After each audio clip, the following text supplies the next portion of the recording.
roll call. Trustee Toasty. Here. Trustee Martinez. Here. Trustee Perez. Present. And Trustee Grist is on her way here. She will join us shortly. And I'm here. So now do we have any public comments for closed session? No comments. Okay, great. So can I get a motion to convene to closed session? I'll make a motion to convene to closed session. And a second? A second. Great.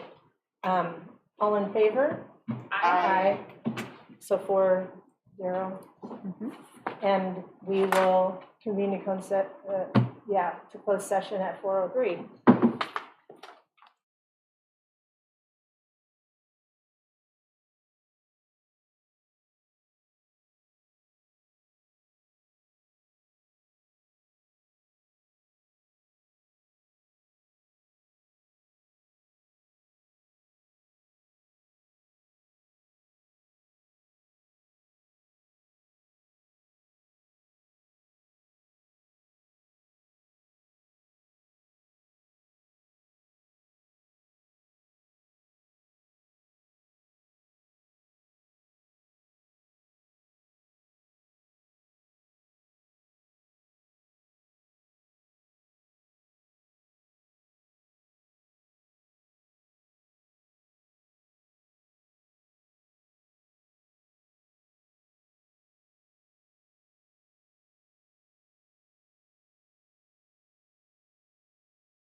Yeah.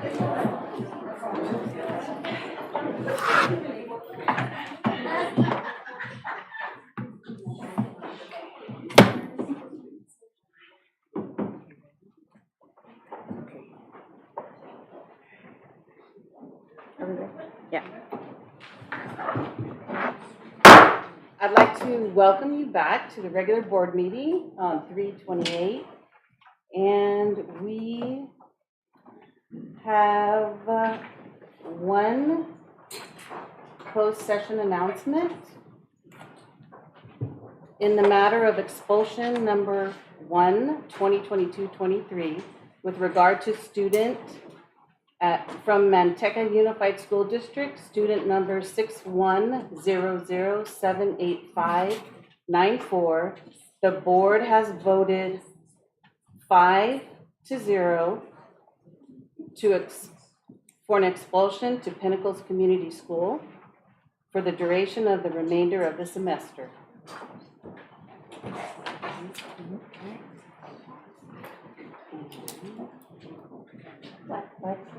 Can I have someone lead the flag salute?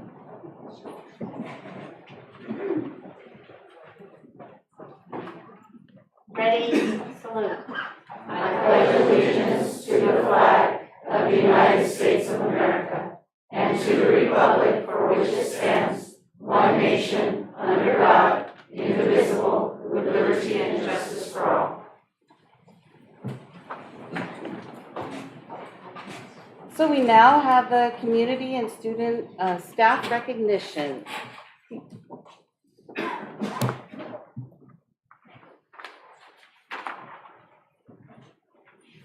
Okay. So good evening. Let's see. Can we hear that? Good evening, everybody. For this tonight's student and staff recognition, we have this. Welcome, everybody. Welcome. There are seats in the front. If you're standing in the back and you want to have a seat in the front, feel free to do so. For tonight's recognition, if we can scroll forward, we are celebrating R.O. Hardin School staff and students. So I'd like to talk about that tonight. If we can move forward. So R.O. Hardin has been paving the way in regards to early literacy. We all know that our district has had its share of financial woes. We've had to wrestle with lack of substitutes. We've had to wrestle with changes that happen throughout our educational trajectory. But tonight we celebrate R.O. Hardin's resilience when they are working with our students in regards to early literacy. As we can see from this picture, we have Principal Lilia Espinosa speaking to a crowd. This crowd was a crowd that came from many different areas of the educational world, and I'd like to talk specifically about this particular day. If we can move forward, please. We have folks that came from Chartwell School. R.O. Hardin School staff have been working with Chartwell School. They've also been working with the UC San Francisco and the Dyslexia Center for cutting edge work. Principal Lilia Espinosa and her staff have absolutely dedicated themselves to a version of PATH, preventing academic failure, that has allowed for their students to obtain major gains in early literacy. If we could move forward. The work includes research by the University of San Francisco in neuroscience and in paving the way for California's dyslexia screener. We had visitors from Oregon, Marin County, Napa County, Monterey County, San Benito County, and others that came to observe your colleagues, our colleagues, and our students in their classrooms. We had former governor of West Virginia. We had the current sitting Napa County superintendent all come into the classrooms and observe the great work that's happening. It is absolutely appreciated when you're a teacher and you have your lesson plan, you have your small groups, in order, and you have all of these strangers observing what it is that you're doing. That's a tough gig, but we had such grace from staff. We had such expertise in the room, and we had a lot of great feedback and takeaways from this visit. We thank Aro Hardin administration and staff for the resilience during distance learning. And like I said, all the different troubles and challenges that come with education, however, they maintain that resiliency. We're super excited to state that not only are the certificated staff working with the trained classified staff, but we also have a volunteer that comes in regularly to ensure that this program continues. With that, for next year, we're excited to announce that we're leveraging LCAP funds and Proposition 28 funds that are new to the district, and Aro Hardin will receive 2 additional full-time teachers in the 23-24 school year to support their intervention time. So Aro Hardin staff, thank you so much.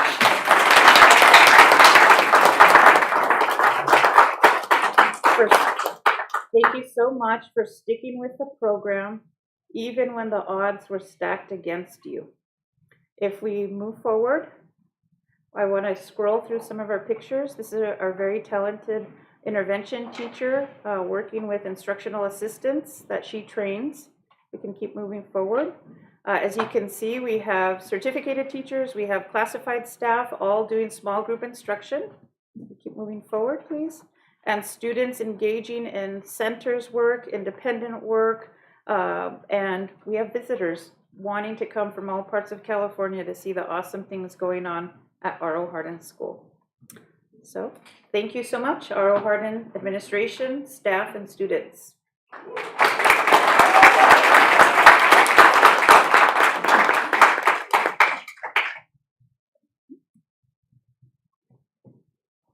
Okay, do I have a motion to approve the agenda? I would like to make a motion that on 13B, that we list that as a discussion action item.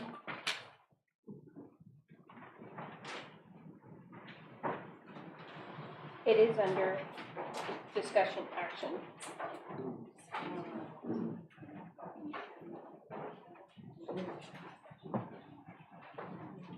No, 13B just says discussion. But it's not listed. Well, then you come. It's an opportunity for the board to take action. Right. So it is so I don't have to change it. Okay. Fine. Then I make a motion that we approve the agenda as stated. Second. All those in favor? Trustee Grist, aye. Aye. Trustee Perez says aye. Trustee Martinez, aye. And Trustee Toasty, aye. That's 4-0. So this section now is public comments. I'm going to read to the public. Public policy number 9223 allows for each speaker 3 minutes. Members of the public may call in during the board meeting to enter the public comment in the queue and state their public comment at, the number is 831-630-6320. That number again is 831-630-6320. The Brown Act open meeting law prohibits the board from taking action at this meeting on items discussed during this time.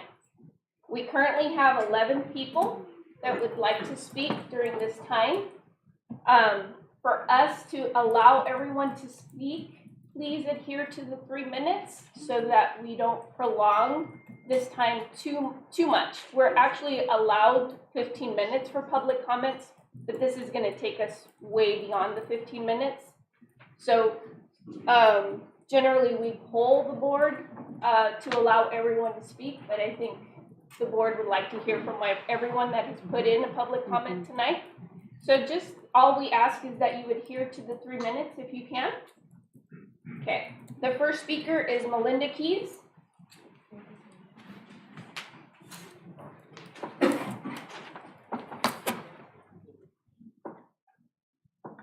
Hi, my name is Melinda Keys, and I wanted to share with you my perspective on the issue of moving the AAA campus to Mays. My perspective is a little different because I am not only a 7th grade teacher at AAA, but a parent with 2 students.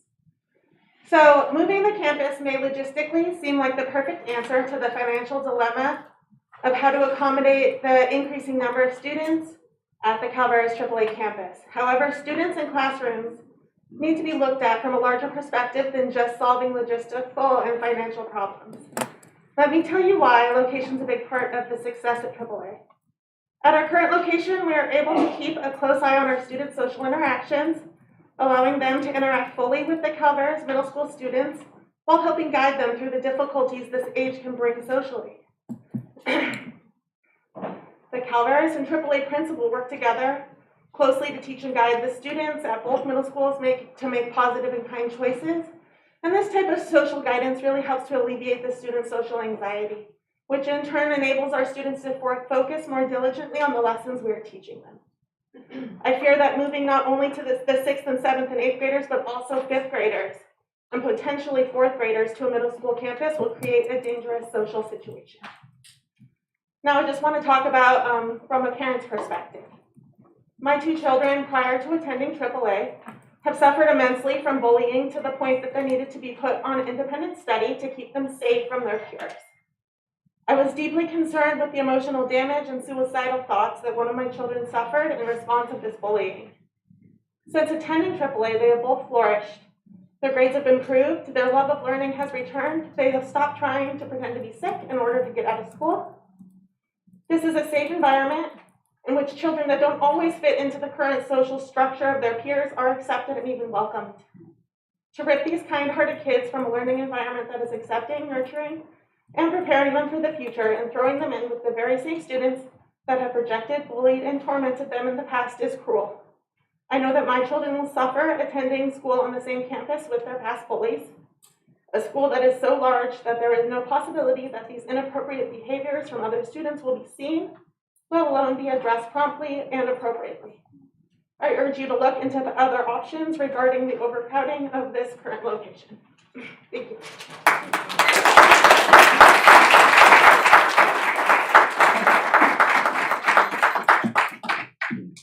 Next speaker, Rebecca Nelson.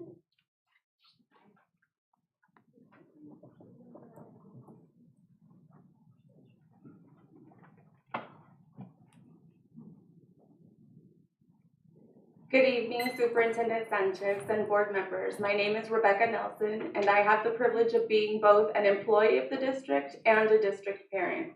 My comment will address my experience as a AAA parent and a heartfelt plea to you. AAA is able to tend to their students like the orchids they are because of the staff, teachers, administration, and campus dynamic. Some school sites, roommate dynamics are not as positive. And like a family sitting at a dinner table, existing tensions are palpable. This energy seeps through to the students, to the teachers, and ultimately, it affects the morale. AAA can only survive in an organic environment where all parties are not only coworkers, but allies, and even friends. Not long ago, my son needed help while on campus, and the first place he went to was the office. He trusts the office staff. He trusts his principal. Had the setting been different, that trust and confidence might not have been there, and the situation may not have been such a positive outcome. They know him by name. They know all of their students by name. The relationship that staff and administration maintain with their students on both campuses speaks volumes to the community they have strived to build. These students are members of their learning community, not outsiders. But if uprooted and transplanted into an already established environment, they could very well be. This unique dynamic within AAA and Calaveras houses an otherwise eccentric group of learners that have one thing in common. Their leadership believes strongly that each and every student belongs, because it's both the characters and the setting that are needed for this to function. All students are blossoms, and in our district, the academic gardens are diverse. Some students can blossom wherever they're planted, like on a hillside or another school, while other learners benefit from growing in a more protected environment. As you decide the future of the AAA campus, thank you for keeping in mind that some students are orchids and are thriving in this rich learning environment. It's both the characters and the setting that will keep these students blossoming. AAA needs to stay where it was planted, and we know that you can make it work. We put our trust in you. Thank you.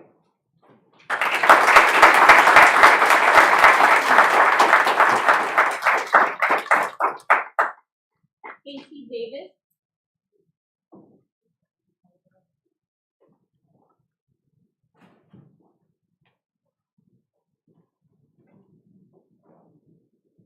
Good evening, and thank you for allowing me to speak to you today.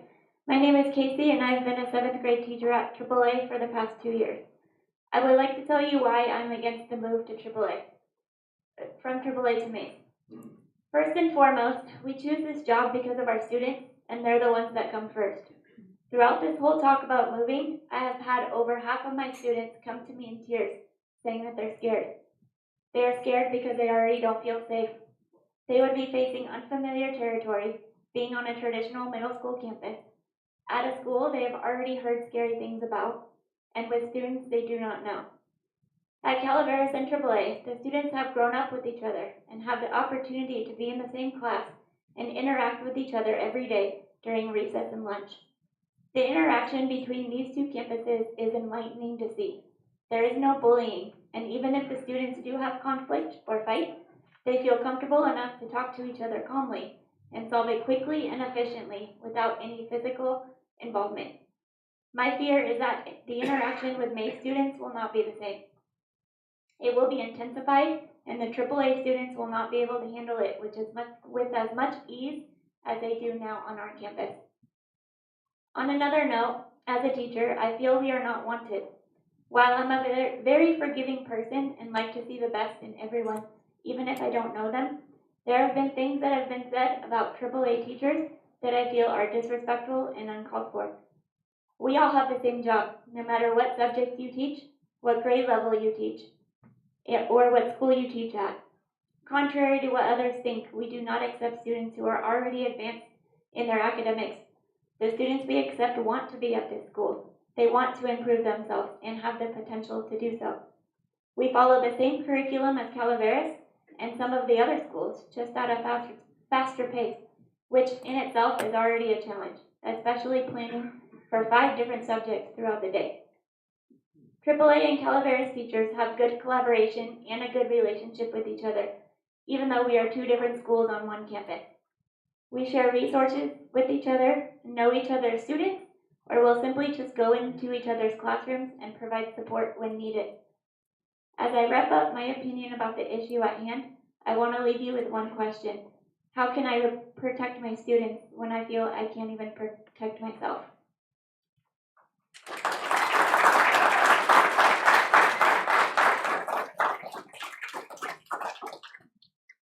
Cam Little.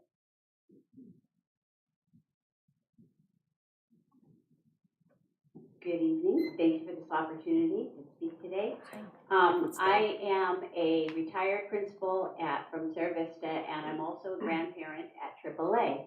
My grandson has been there since 4th grade, so he's now in 8th, so we've been there almost 5 years, and I've been volunteering that whole time, so I've had a good vantage point of what's going on at the school, and I just like to echo all the great things that you've already heard, so I won't be repeating those.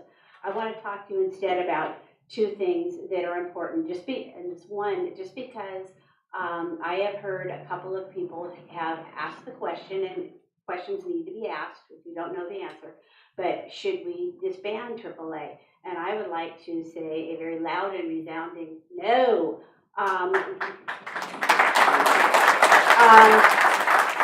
AAA, according to the data, the 22-23 data sheet that I have that was published, AAA has, of all of the top performing schools in California, the 125 top performing schools in middle schools in California, AAA is 2 from the top in number of students who have free and reduced lunch or qualify for it. So that means that AAA gets the least amount of money for that because of the socioeconomically advantaged children that make up a large percentage of the children. The Hispanic student population, most of the top performing schools in the state are very heavily white and Asian. AAA is heavily Hispanic.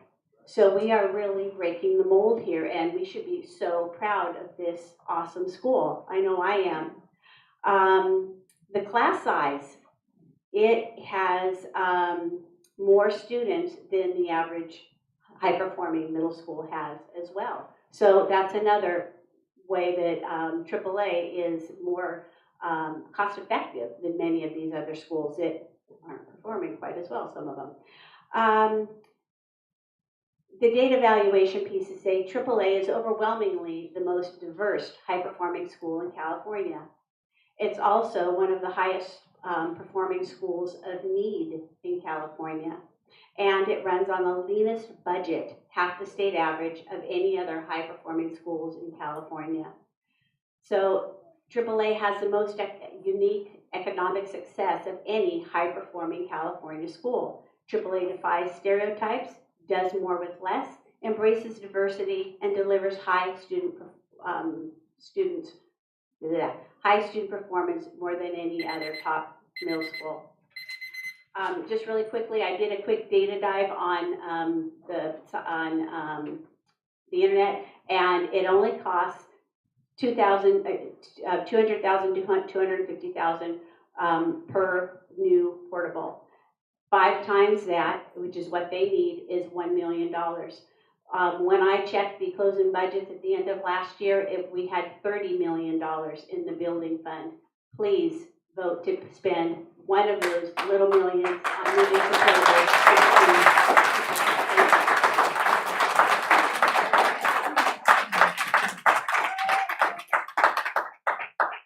Nancy Mesa.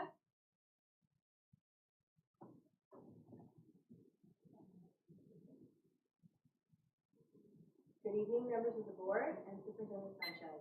I am Nancy Mesa, and I'm speaking to you this evening as a AAA parent and as an educator. Can you speak in the mic? Sure. Just so that they can hear you. Gotcha. Thank you. One of my concerns of a possible AAA move to Mays is the presence of younger children on a middle school campus, as been mentioned this evening. AAA curricular program was designed to service students in grades 4 through 8. The foundation of the AAA program in 4th and 5th grades strongly leads to the continued success of students in grades 6 through 8. While the middle school campus is suitable for some, it's not conducive to a positive educational experience for elementary age students. In addition, I would not want to see the integrity and continuity of the AAA academic program compromised by eliminating the elementary grade levels in order to facilitate a relocation. Another concern is the dismantling of a truly extraordinary academic and socially supportive environment at Cal AAA. On the front marquee, you will find this message: if you have a child's heart, you have a child's mind. And this ideal is evident in the climate of Cal AAA. Mr. Wilbur and Mr. Woods have reached beyond barriers in order to work as a collaborative team, erasing the boundaries of A Calaveras and A AAA. There is only Cal AAA. The students and staff also work together as an amazing team with a common vision. Together, we are stronger. There's been discussion of the possibility of adding portables to the Cal AAA campus, and this discussion sounds promising. Approximately half of AAA students are from Calaveras. There have been other concerns raised because of size limitations that students won't be able to attend their neighborhood school. AAA is their neighborhood school. Cal AAA deserves the opportunity to continue to serve its community and its neighborhood. In conclusion, I think that we can all agree that what we want is what is best for our students and our children. However, after attending a previous meeting regarding this potential move, I was not left with a feeling of confidence in that process was keeping that ideal in mind. Comments from one of the board members, such as, "We aren't interested in growing the program at AAA," "Money talks," and AAA is a school of choice. Technically, all of Hollister is a district of choice. These comments are extremely bothersome to me as well as to other parents and AAA staff. I come to you tonight to encourage the Hollister School Board to strongly consider keeping AAA at its current site for the students and the sense of community they have built, for the staff and administration who have created an environment of support, caring, and respect for everyone on our campus, for the parents who only want to see our children succeed, not only academically, but as compassionate, respectful, caring young adults. I implore you to find a way to keep our learning community intact. Thank you.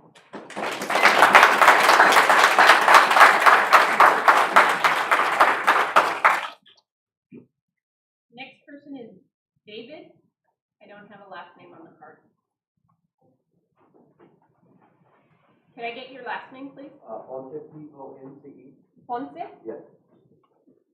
First and foremost, I am here to, I want AAA to stay at the Calavera site. Historically, I live in Villahermosa. Historically, VH has been known, has had bad connotations.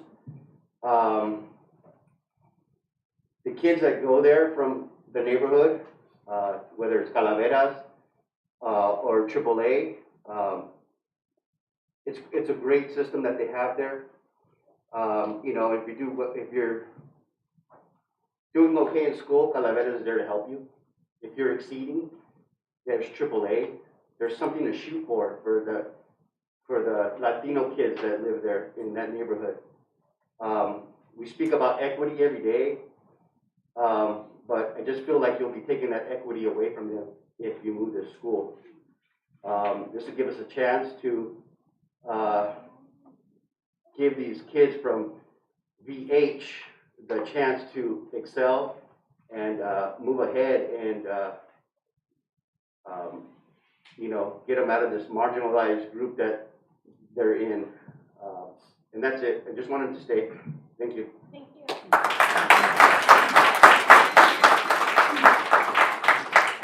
Cheryl Rios.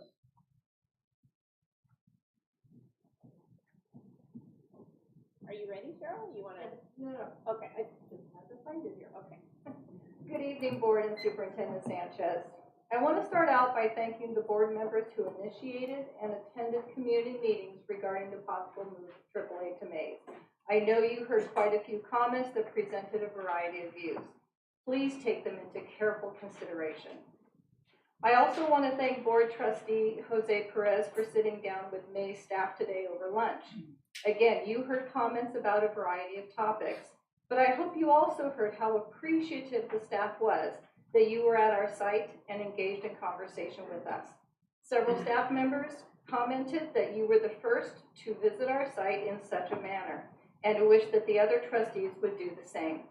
Frankly, I think you have a duty to hear the concerns and accomplishments at each site straight from the staff. It makes us feel respected, protected, and valued. What doesn't make us feel respected, protected, and valued is how the board and district negotiators are communicating the lack of directions given. At the last bargaining session, TESTA negotiators were told that the board has not given their team any direction on salary. That's incomprehensible to me, especially in light of the fact that conference with labor negotiators has been on your agenda for 11 closed sessions since the beginning of August 2022. How can you talk about negotiations without addressing salary, especially after having received over $10 million more than expected and a COLA of over 13%? At the table, the HESTA team was told that the board needed time to fully understand the second interim. How can that be? You approved the report last month. Is this board once again approving financial reports without understanding them? We all know painfully too well how that worked out last year. If this is all true, perhaps the board needs an intervention to help you learn at a faster pace what your duties or responsibilities are. Perhaps PESTA's lead negotiator can attend your closed session meetings when you talk about negotiations.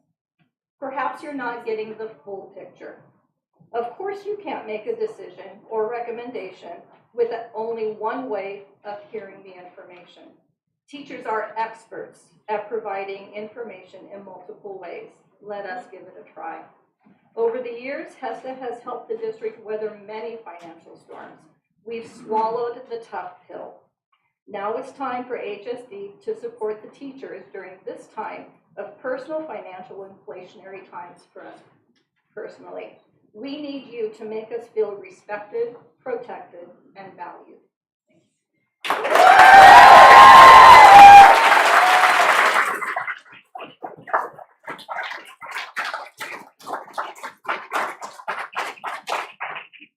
Ethan Cristobal.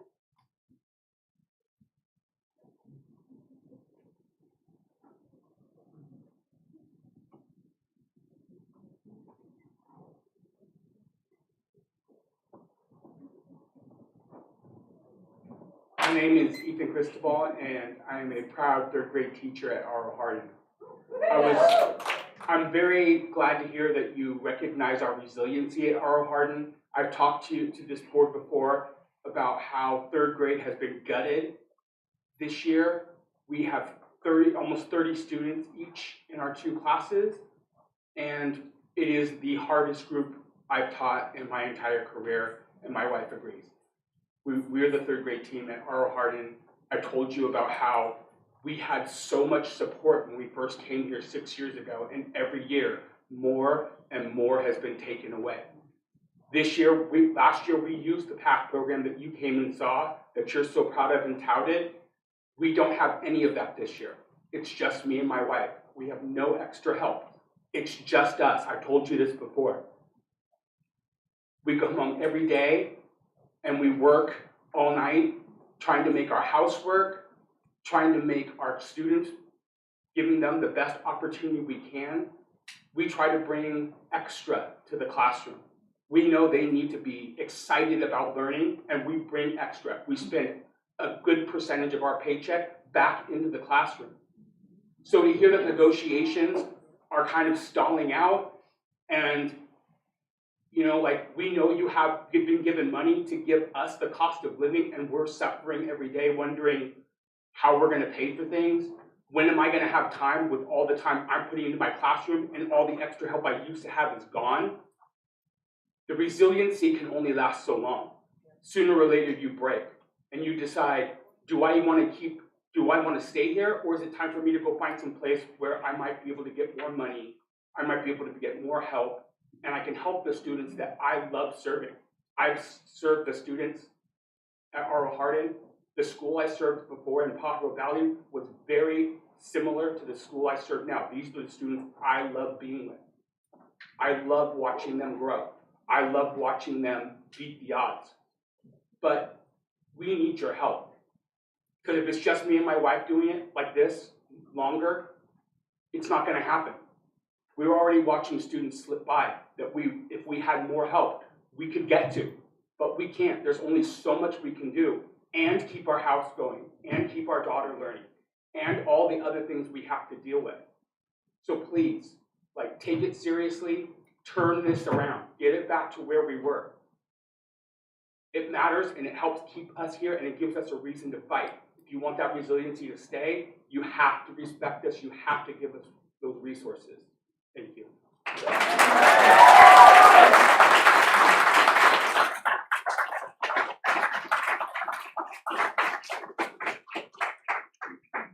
Darcy.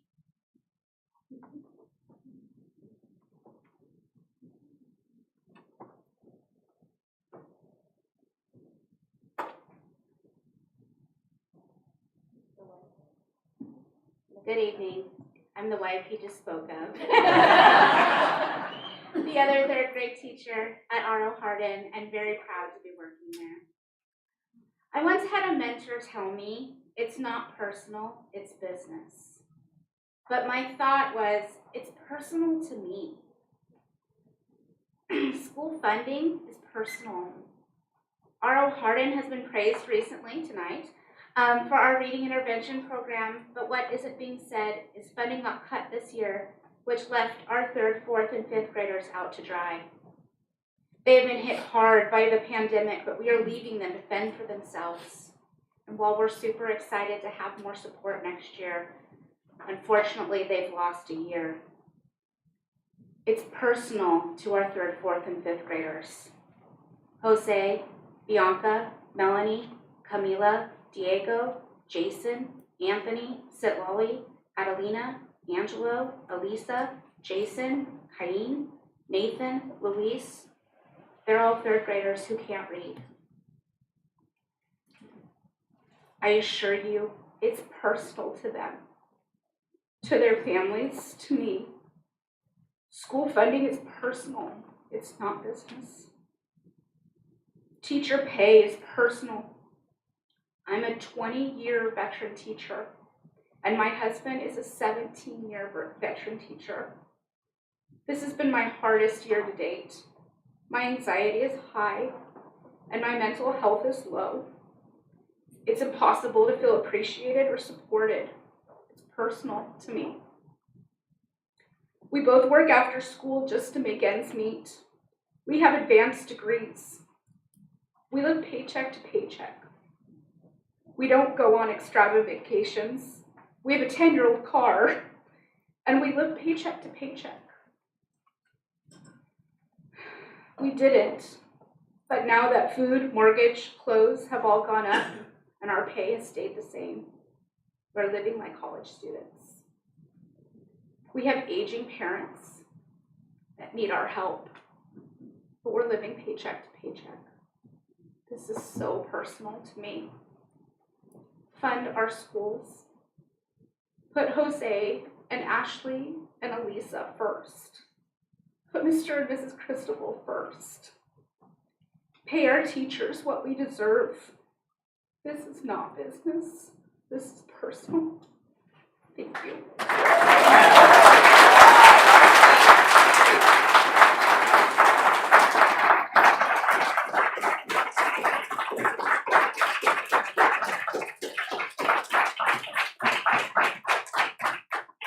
Jose Ibarra.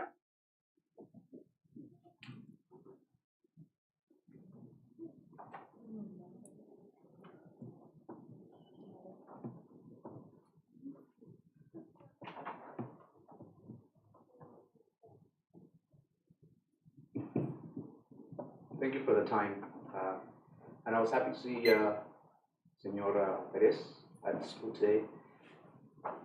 I'm really happy to work for the school district and with the students at AAA. I'm a teacher there. I teach 6th grade. I know that now discussion is about the move from AAA to Mays. And I'm afraid that it is already a done deal. That based on the discussions we've had in the past, some of them without even being on the agenda, have somehow led to the idea that it's a done deal. And I hope it isn't. I know everything boils down to money, and it is really sad to know that. But if it does, then there's a solution that is way cheaper than the 1 million that we always use, and that is 6,000 to move a portable or any portable from Mix to AAA. 6,000. We only need about 4 to 5 to keep the program going and growing. So you're talking about 30,000. That's pretty much the budget that we have for the AAA. 30,000. I don't know where you guys came up with this 1 million package, but it always find people, when they want something to take place, they always give you the highest price. That's what I tell my kid. When he wants something, I tell him, you know how much it's going to cost? I'll give him the highest, the premium. And So I really hope that you can be sincere about this, and because of all the statements that have been made by parents, our students deserve that. The pandemic created a lot of instability, anxiety. You can see me shaking right now. I wasn't like that before the pandemic. That's a joke. But the point is that when you talk to the students and they already know that this is going to happen, or at least that's the belief they have, you can see the anxiety. I already have parents telling me that they're moving their kids out of AAA if it goes to Mays. I already have students saying they will stay at Calaveras because that's their home school. So your idea of moving this, while it may be sincere and the best option you have, I think it's going to create more, it's going to create a lot more problems than it's going to solve. We can grow there. We're not asking for much. We can get whatever you can give us. But I think that the idea has to go back to revisiting that 6,000 deal that was made a long time ago, when possibly the price has gone down because of the price and everything. I hope that it doesn't. And I will thank you for your time, and hopefully you are being honest about this discussion. Thank you.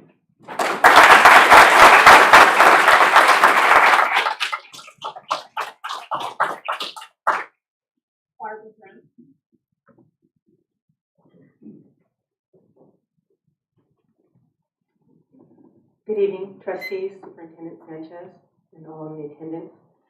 If you don't know me, I'm Barbara Brown. I'm an SDC teacher at R.O. Hardin and the lead negotiator for HESTA.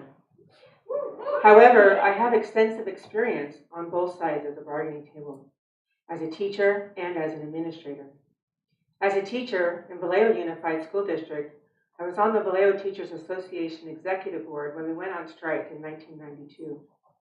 A strike is the last thing teachers and districts want to have happen. There are no winners, even with a win, and relationships take a very long time to heal. I was the union president for Aroma San Juan Unified for 3 years and was able to work with that board to avert a strike in the 2000s. I was then on the administrative side of the table for 10 plus years in 2 different districts. I have to tell you that as an administrator, I was appreciative of the certificated bargaining team who bargains for all bargaining units, classified and administrative, since whatever the teachers negotiate, it seems everyone else also receives the same package.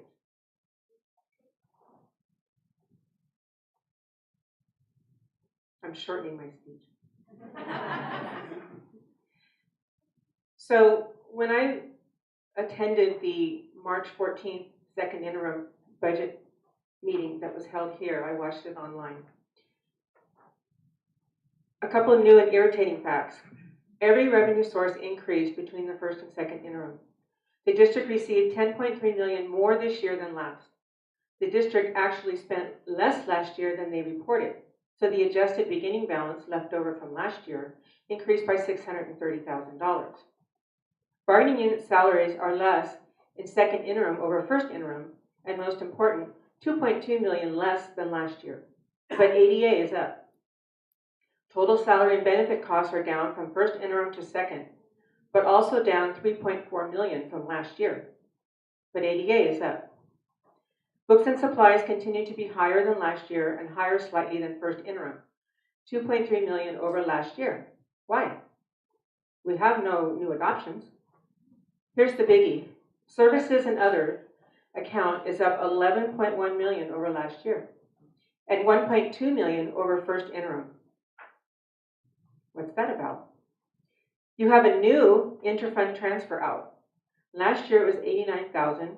In the adopted budget, it was $45,000. At first interim, it was $45,000. And now at second interim, it's $1.245 million, up $1.2 million. You had no questions about this that I observed during that time, and you approved the second interim. The restricted ending balance was $4.9 million last year. So I'm here because we need to come to the table with an offer. We agreed to wait for first interim. We agreed to wait until second interim. And when you met on the 14th, we expected there would be something on the table at our last negotiations, and there wasn't. We are meeting on Thursday, and we truly hope that we'll get some talk on Articles 7, 9, 10, 11, and 13.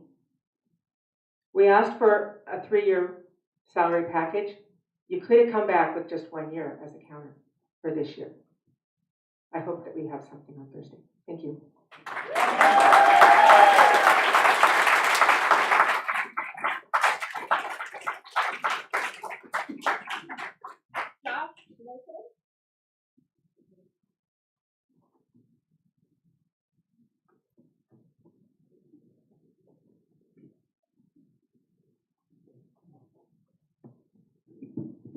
Hi, good evening.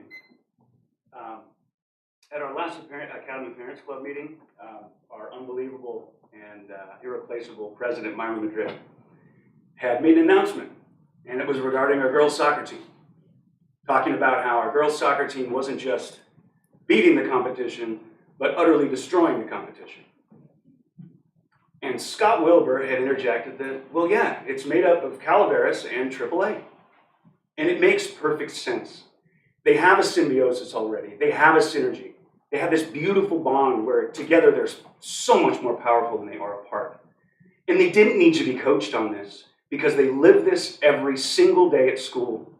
And from day one, that example is set by the 2 principals and every member of both respective staffs. All of those people operate that way. They fill in for each other's weaknesses, amplify each other's strengths, lift each other up, and provide a kind, loving, and uplifting environment. I've never seen anything like it at a school, and it's amazing to behold. That also transfers to all the parents in this room and the people that aren't here today. We're all a part of that community. That beautiful synergy that has happened between the 2 schools that cannot be replicated anywhere else. It is an incredible community because although we may be strong on our own, we're never as strong as we are together. Now, an esteemed board member, Elizabeth Martinez, had mentioned at last Tuesday that every decision you make as a board is a difficult one, a hard one, a gut-wrenching one. This isn't one of those decisions. It should not be a difficult decision to keep these 2 schools together, to keep this community together. I've even signed on for an extra year after our son goes away to high school, as many parents have before us. And I may sign up for another year. I have not signed anything, Scott. And another, because I believe in it so strongly. It is so, so powerful. So I urge you, I beg you, please keep the 2 schools together. Please keep this community together. This beautiful, rich community, please keep us together. Thank you.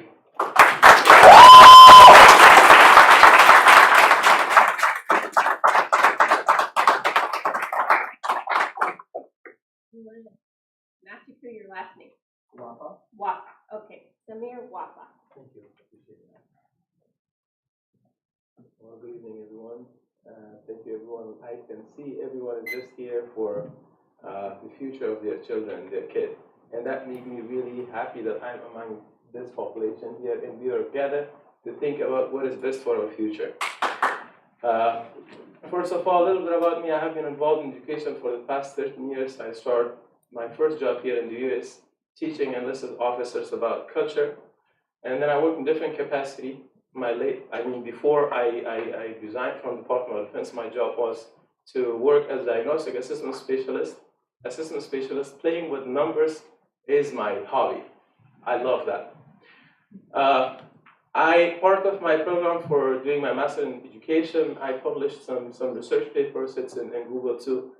Parent involvement in education is the key in success. Basically, part of one paper, I compared a school in Hollister and Pacific Grove to Salinas and see what are the differences, what we can do. Why I'm bringing all these stuff, it's not just to show up what I'm coming from. It is to find the best community where parents are really involved, not only by what we see on the words, but we can see in practice. Parents' involvement in kids' education, I really see the best example that I was reading in theory I found it in Calaveras and AAA. And it is really my home. One thing personal, I'm telling you guys, I'm fasting. It's part of my religion. It means I haven't drank water. I haven't eaten since 4:30 in the morning. Right after I came from work, because it's really important topic for me, I came here and drove. I have been attending every single decision or gathering that we have to contribute and think about the future of our kids and our children. Last time the presentation from the board that what needs to be done, all those goals are already being implemented in AAA and Calaveras. I can see parents' involvement, social strength, whatever you call it, we have it there. I can tell you, since I mentioned that I worked for 4 years as an assessment specialist, playing with numbers, associate degree, calculating their grades, I can tell you, record today's meeting, that AAA, that we have very successful AAA that could be an example, not only for Hollister, but for entire country, will not stay the same if we move it. That will definitely affect that. Because the cooperation, coordination, involvement, everything we have. I understand that we are thinking, and the board is thinking about the entire Hollister. And I am very proud that I am a member of this community, this great community. I'm not talking anything bad about other schools. But if AAA is the best, everything is working the best, why we are trying to destroy this, and why we are not trying to improve it and make it an example for our society? We have to make this example, and we have to support the entire Hollister district. So if our comment really matter, if our effort matter, I hope the board didn't decide or haven't decided already on moving AAA to Mays, and take into consideration our comments. Thank you for your time.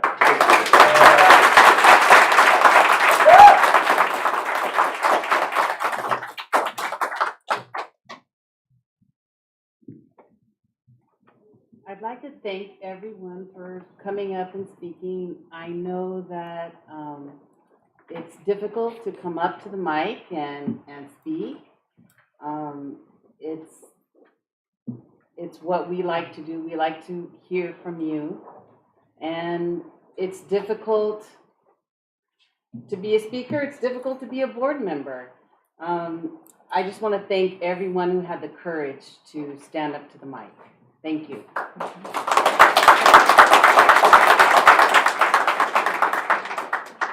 So we are on to number 11, consent items. Excuse me, I submitted a card for public comment. So, yes, so Gabby, you put 13B. Oh, I want to speak to the AAA Maze. So that is on the agenda under 13B. Okay. So you could do either one. So, because we're going to have deeper discussions on that one. Gotcha. When it comes. Okay.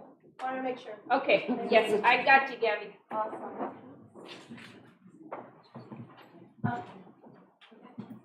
Okay, on to 11, consent items. Do we have a motion? I'll make a motion that we approve the consent item. 11A through K. I second.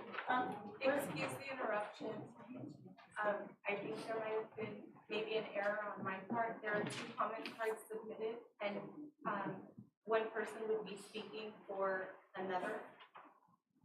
There were one for AAA, and then there was also one for R.O. Hardin having to do with the second interim report. So if you filled out one card, you get 3 minutes. There were 2 cards filled out. So I have what's left. So I called all of these. I have Christina Gutierrez, 13B, Jose Ibarra, 13B, Rebecca Nelson, 13B, Denise McNett, 13B, and Gabby Banks, 13B. Okay, thank you.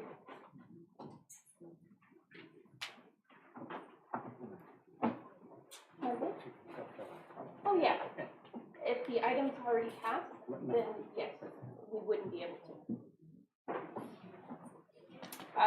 So we had a second roll call. Yes. Would you like roll call? Yes. Trustee Briss, yes. Trustee Perez, yes. Trustee Martinez, yes.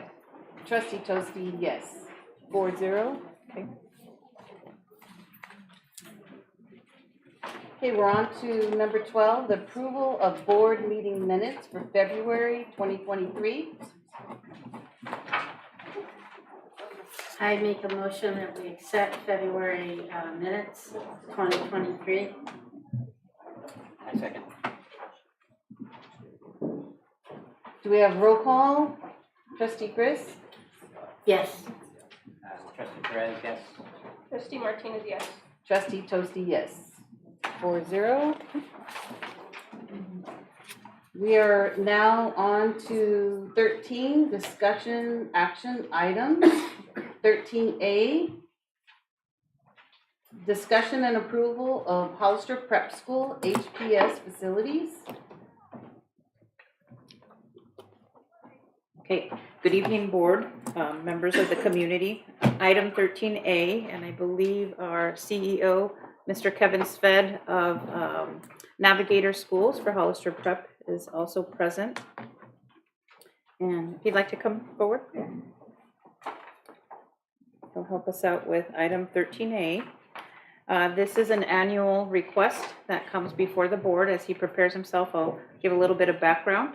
And it is in regards to the facility use of the Hollister Prep School at the R.O. Hardin campus. Good evening, board. Superintendent, nice to meet you. Trustee Perez, our first meeting with you. I am the CEO of Navigator Schools. We operate Hollister Prep in partnership with the Hollister School District. Just as background, this board approved the charter of Hollister Prep to open in 2013. And ever since then, we've worked really hard to collaborate with the district in every respect to try to strengthen the performance of our students as well as those that attend other Hollister schools. At this time, what's before you is the annual facilities use agreement that meets the district's obligations under Proposition 39 to provide equitable facilities to students of the charter schools in the district. And just as a point of reference, 95% of Hollister Prep students do reside within the Hollister school boundaries. So our students are your students, and we're so grateful for the ongoing support and partnership. By supporting Hollister Prep, you provide parents in Hollister a valuable school choice. So for today's action item, we humbly request that the board approve the annual facilities agreement that has the superintendent's recommendation. And it will provide basically the same exact space that we have now on the R.O. Hardin campus. And we also want to assure you that we are absolutely committed to engaging in long-term planning that will provide better facilities for all students affected by so many being at the one campus at R.O. Hardin. So I'm happy to take any questions, but those are the opening remarks here. Trustee Chris? No, I'm fine. Thank you. Trustee Perez? I'm okay. I just want, Sorry. Thank you for the last comment, because I think giving the district the ability to have those conversations with HPS and design something that would work for both us and you moving forward, I think is great, and I appreciate you saying that. We are very grateful for that opportunity. Thank you. Thank you. I make a motion that we approve HPS facility agreement. Second. Roll call. Trustee Gris, yes. Trustee Perez, yes. Trustee Martinez, yes. Trustee Tosti, yes. Thank you. Thank you very much. Have a good one. Thank you. So we're on to 13B, discussion on possible AAA move to Mays Middle School campus. So generally, the board decides if the audience members would like to hear the presentation and then, like to come up to the podium to ask any questions, or would you like to state comments now before we go into the presentation? Since I have about 5 speakers. Presentation first. Okay. I will present the presentation and then we will speak up. All right, thank you. Appreciate that. Okay, so good evening, everybody. Item 13B is the discussion on a possible move of the Accelerated Achievement Academy to Margaret Mays Middle School. And I'd like to review, some of you have seen these slides. We've had the opportunity to be at Mays to discuss with that community what the possible impacts of a move would be. And we also have been and attended a meeting at Cal AAA in regards to this. So what's in progress and why are we talking about this?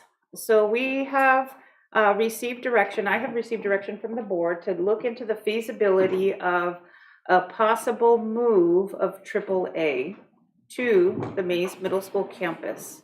And the reason is that there's a current lack of space at Calaveras and AAA site that would accommodate any future enrollment for either Calaveras or AAA. And if there's a limit to the enrollment, then there most likely will be a limit to any type of programmatic increases or expansions. That's what this slide is. That's a current map of Calaveras and AAA.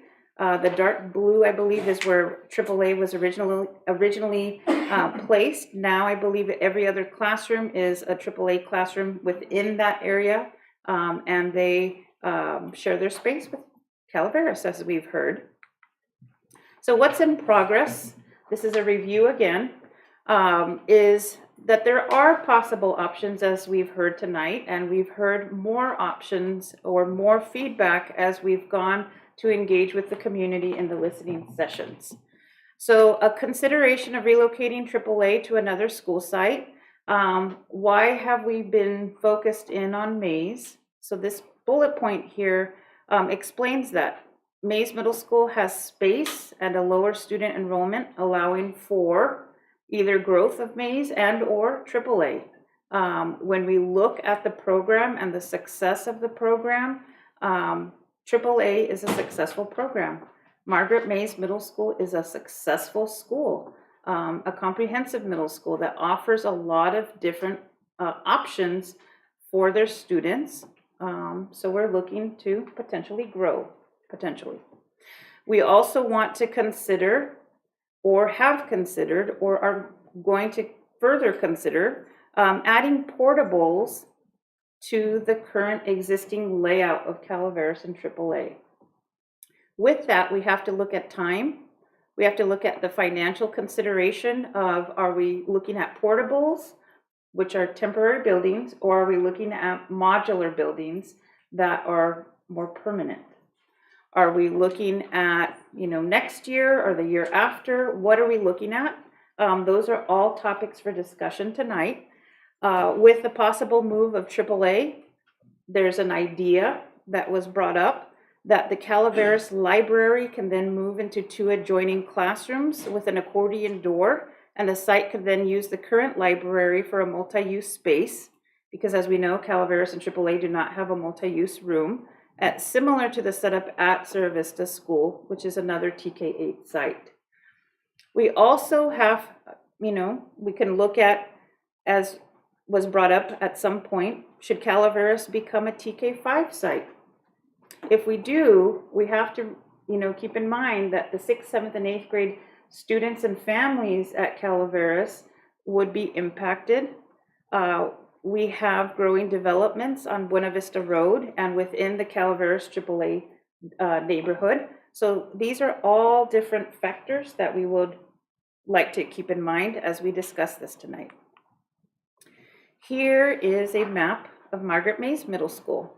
So the lower dark blue right-hand corner would potentially be rooms that we could use for AAA. Margaret Mays Middle School is not a very old school, but it's about 26 years old, I would say.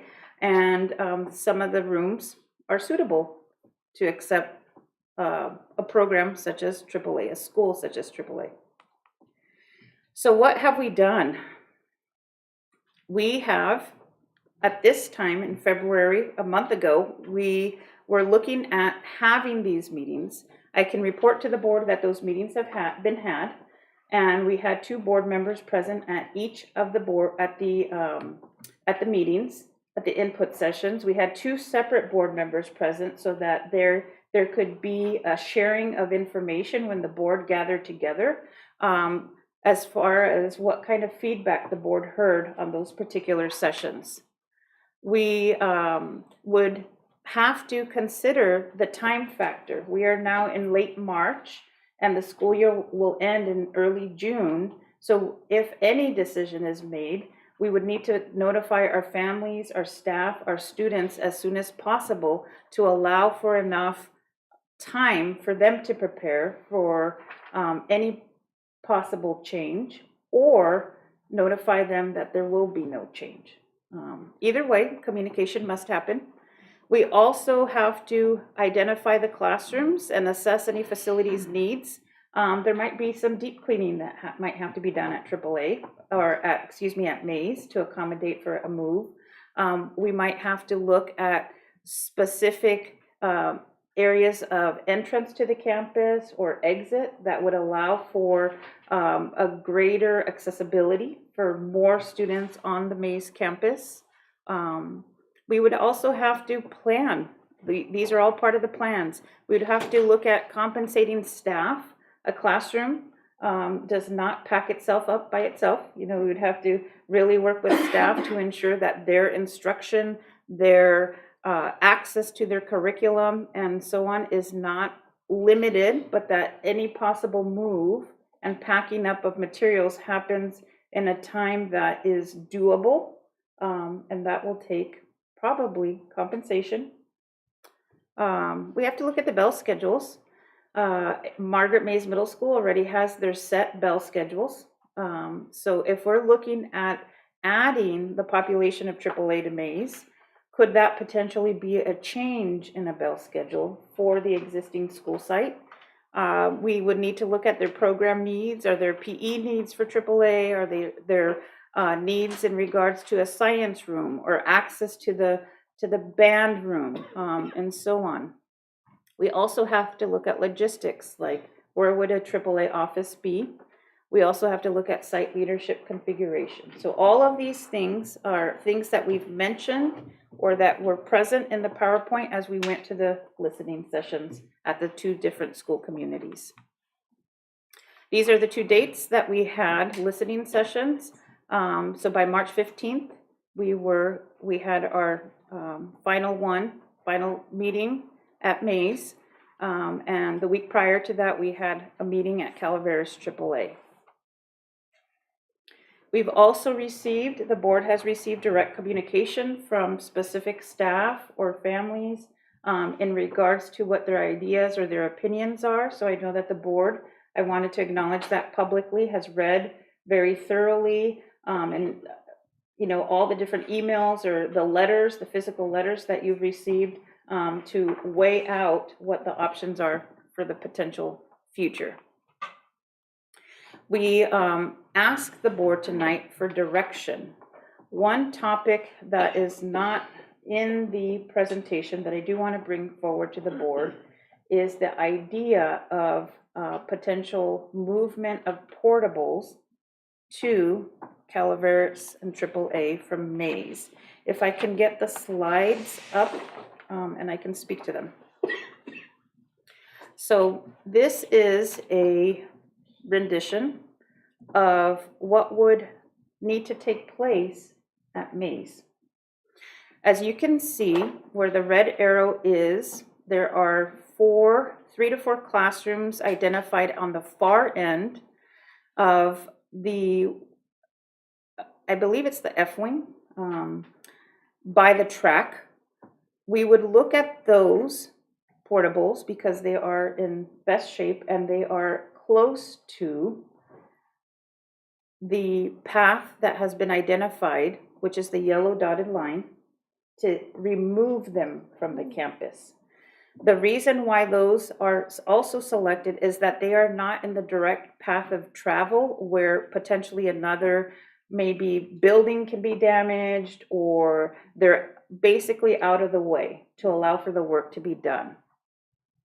So if we look at removing portables and demoing the foundation, my question was, what's left if this happens? A fence. We'd have to put a fence up because it would just be, capped off utilities and space, really. We're looking at more or less right around that $200,000 mark to install the portable and make it travel through that yellow path of travel, probably disassembled right through the basketball court and on to a pathway outside of Mays, and then delivered to Calaveras, and hope that they are in good shape by the time they get across town. We're looking at more or less almost $500,000 because we would have to look at a new foundation.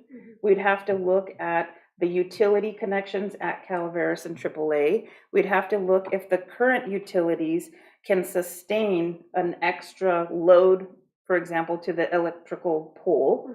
So more or less, we're looking at $475,000 to reinstall the portables, bringing the total to a value that is not the worth of the actual portable.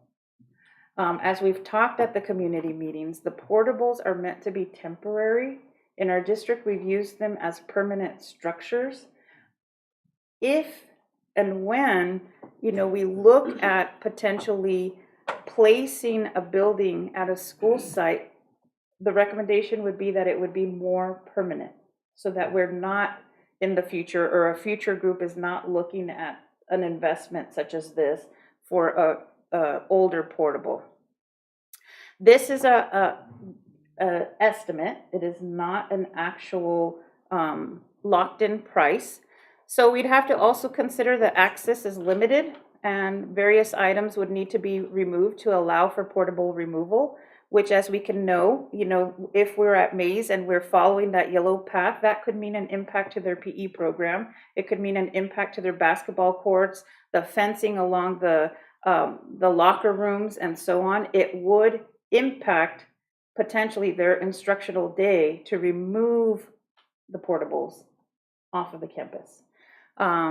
So we would have to demolish the foundation. We would have to look at the utilities and make sure that they're safe, fence it off, like I said, and based on the age and the poor condition of the portables, they might, be in such a state when they get to the delivery site, which is Cal AAA, that they would require significant rehabilitation. If we can flip to the other map, to the Calaveras AAA map, please. So we've identified a spot, which is the previous footprint, that blue mark. That spot by the field at Cal AAA is sufficient in size for 3 regular classrooms or 2 TK classrooms. We've also talked about, should Calaveras have a bigger TK program? The path of travel and exits or entrances to the work site would be the yellow marcation on the field, where the entryway would be on Central Avenue, and we would need to block that off. So no recesses, no PE, things like that would need to be worked around this section here. We also would need to look at the capabilities, like I said, to add the additional buildings, potential fire sprinklers. Due to the proximity of the other buildings, we'd have to make sure that they became ADA accessible at the point of entries. If it's TK that we're looking to grow, then we need a dedicated play area. We would need to look at all of that. So if we look at portables, which again are temporary, it's more or less $700 a square foot. If we're looking at modular buildings, we're looking at $800 to $900 a square foot. Modular buildings are more permanent than the portable buildings. This, again, is a conceptual pricing example. It's not a locked-in price, but it gives the board an idea as to what potentially we could be looking at. As one of the suggestions, or maybe at both listening sessions, one of the suggestions made by the public or a staff member or parent, I can't recall right now, was what if we move portables from Mays to Cal AAA? So this addresses that. And just to be clear, Superintendent Sanchez, that piece of lawn that has the baseball field does not belong to Hollister School District. It belongs to the city. Yes. So we could not put any buildings on that side of the property. Yes, thank you for mentioning that. Okay, so questions? So the total cost to move them would be? The total cost would depend on the condition, right, that they arrive in. But with all the foundation work and everything, it would be over $1 million. Probably. Did you want to continue with the facts? Well, those are the pieces of information I'd like to share. Part of the agenda item was that I added in a fact sheet in regards to AAA. I know that we have received information in regards to student demographics, the makeup of what AAA is, and is it comparable to Calaveras or other schools in the state. So that sheet provides facts for the board and the public. And the other two attachments, as requested at both listening sessions, are the comments that I did my very best to capture them all. Right. Mays also has a gym. Mays has a gym. That students would have access to a track. Workout room. They have 2 rooms that have exercise equipment. They would have a science lab. So I don't think they don't have any of those things at Calaveras. So the AAA students would have access to those type of facilities at Mays.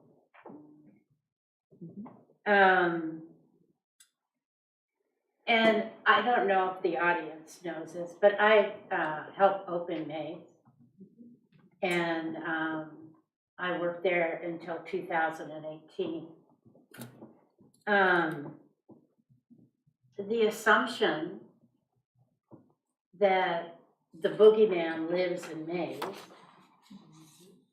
and that every student is a bully,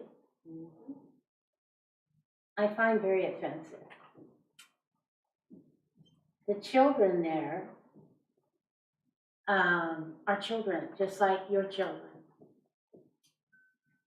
And the teachers there are just like your teachers. We are all human beings and deserve grace.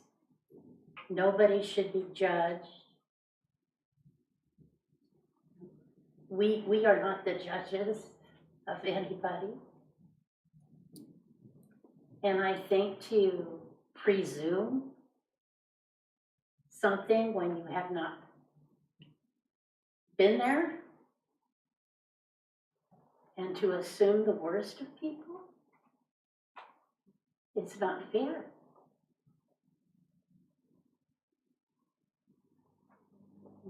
I'm kind of taken aback. I don't think of Hollister as that way. I've always thought of Hollister as a very warm, welcoming community. And we have about 5,700 students. Yes. And there's 160 students in AAA. More or less, yes. Yeah. That's not even 3% of our population. And we have a tremendous need to find room for TK next year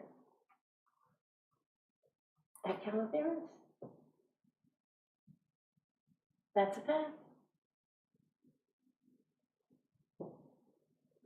And some of you who have done your research on portables and, you know, it doesn't cost this, it doesn't cost that.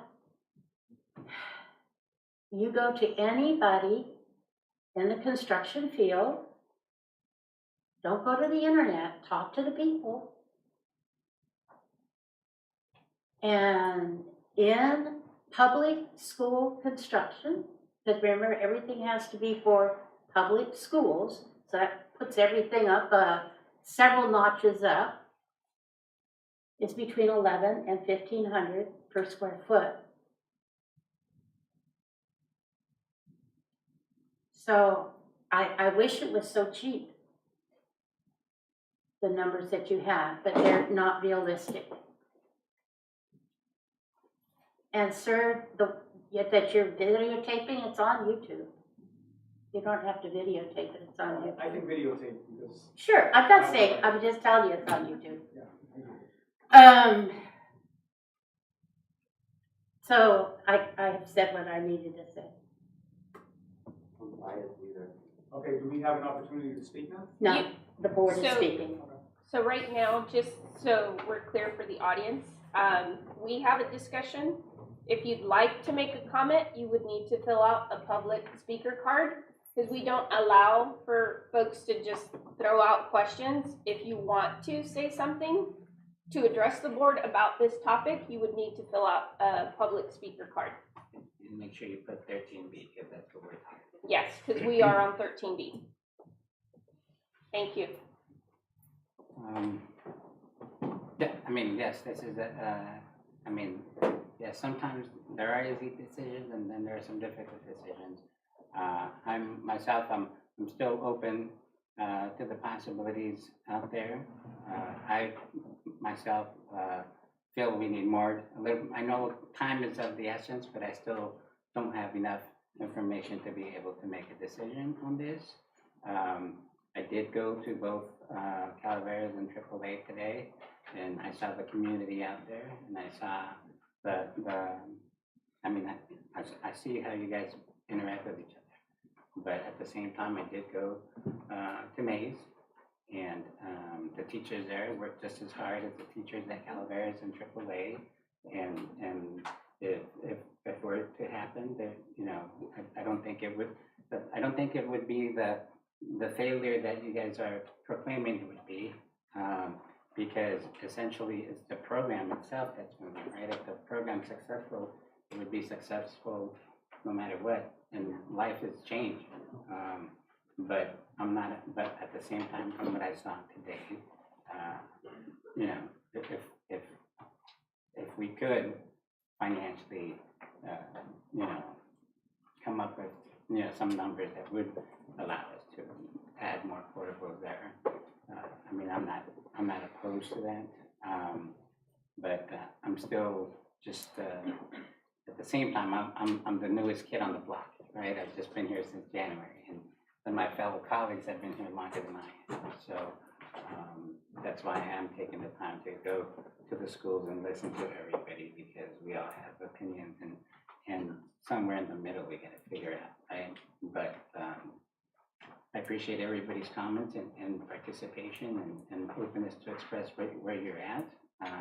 And I appreciate the principals at Calavera and AAA, and also Ms. Herbert's from Mays. And so, at least for now, we haven't decided what the direction we're taking.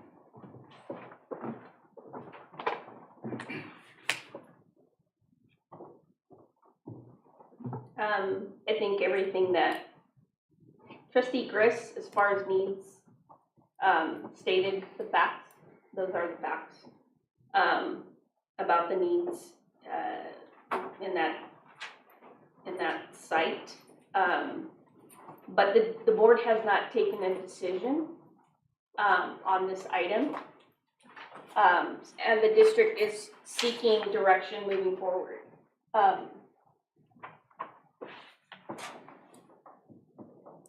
For me, this is the only district in my trustee area. So for me, this is personal. And so to hear from our families, to hear from staff, the passion, the desire to stay at Calaveras, for me personally, I guess I wasn't quite ready to hear the passion of wanting to stay there. And to me, if I had a child in this program, I would want the best for my child. And that has definitely come through, because all of you are here tonight because of that reason. If this was something you didn't care about, you wouldn't be here. You would just allow the district to make the decision. So it is, for me, an impact to see all of you here again. The last 2 meetings that we had at Calaveras, it was evident that this was something that you care deeply about. And so I knew that we needed to make a decision, and I honestly thought that moving the program to Mays to allow it to grow, to give you space, to give Calaveras space, I honestly thought it would be good for both sides. But I guess I was wrong. So for me, your comments have made an impact. It is something that the 2 principals have created throughout the years that make this cohesive family work. And they both really thrive and feed off of each other. The principals are 2 of the most caring individuals that we have in this district. And they demonstrate that to their staff all the time. So I can imagine what they do on a daily basis with our students. And that is unique. So for me, I think the best option is keeping AAA there.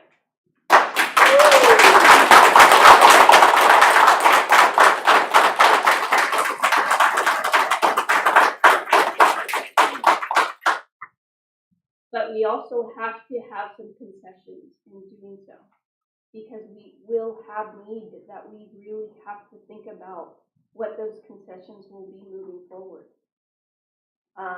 And we are all going to have to work together to ensure that we can provide that for our community on that part of town. I know that we can, but it's going to be quite challenging now. I mean, I'm 1 board member. I have 1 vote. So the rest of the board will make that, we have to make a vote on this.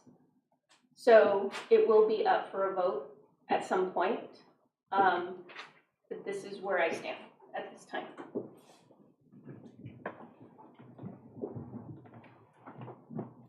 These are 2 absolutely wonderful schools. I can't say any bad things about this. The relationships that you have with your principals, both, are absolutely wonderful. We enjoyed coming out to hear what you had to say. And Trustee Martinez and I, we were there and let everyone speak in that hour and a half that could speak. And I know there were others that wanted to say more. We appreciate what you had to say. There is a problem without growth. There's so many houses being built in that area.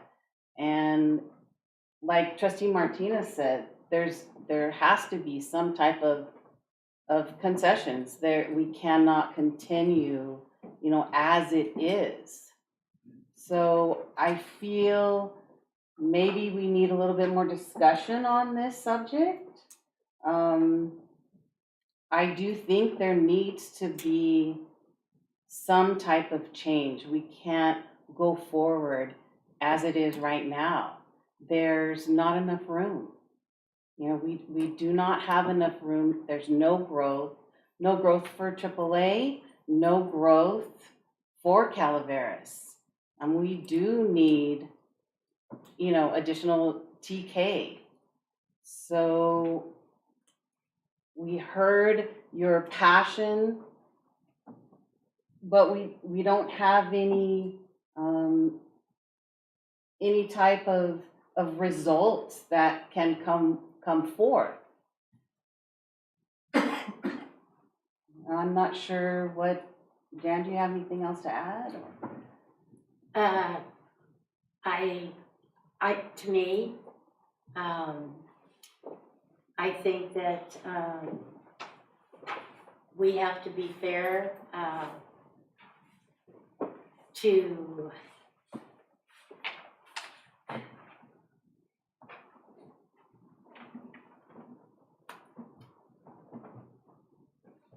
I'm not going to make any friends here, and I never said I was going to. When you go on the board, you're going to take the hits, and I'm taking it big. But I believe that AAA, with the fact that the facilities are better, because there's different facilities. Once those kids, they're playing basketball in a gym, they're playing volleyball in a gym, they're using equipment to, do workouts with. They're doing those type of things. We had several parents at the meeting that I attended at Mays, where there were AAA parents whose children now go to Mays, and they're happy campers, and they haven't had any bullying. One reason that Mays became a distinguished school is because our secretaries are so nice. It was right in the thing that we have a great office staff. I just think that you didn't give Mays a shot. It's a really good school. And the kids will have more opportunities, and it'll be easier transition if they get a shot at Mays, because we are in a pickle. Mm-hmm. I mean, we're in a rock and a hard place. I'm just being real here. We're in a rock and a hard place. There's no room at the end. I'm just being real. And I'm sorry that a lot of emotion is running this, but we need to think about what's best for our kids and opening up new adventures for them, letting them be in a different environment. We're not talking about moving the principal. Everything's going to go with you. Everything's going with you. Nothing's going to change. Your teachers will go with you. Your materials will go with you. Your principal will go with you. Nothing will change. That's what counts.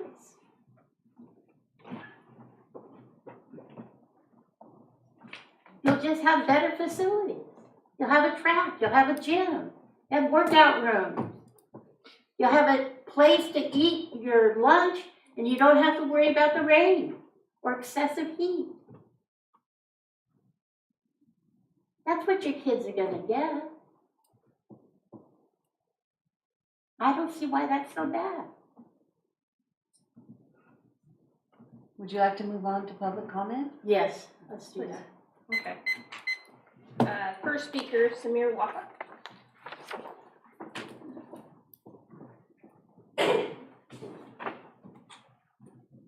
Thank you all for the comments. I appreciate that. Thank you. I do respect. This time I'm gonna leave my emotion aside. When I think about the future of my kid, I never think about the best classroom. I think about the best environment. Best classroom, it means that a bigger classroom, gym, and all those facilities, great things. I think about where my kids can grow, where my kids can have a great environment that he or she really learn. And every single day he come home, he's just waiting for next day to get back to school. So I didn't know that, probably I'm new in this country, I didn't know that the key to decide about the future of my kid should be great classroom, not great teacher. I didn't know. Thank you for teaching me this. I didn't know that my kid need to have gym, need to have great school. I do appreciate that. I do respect that.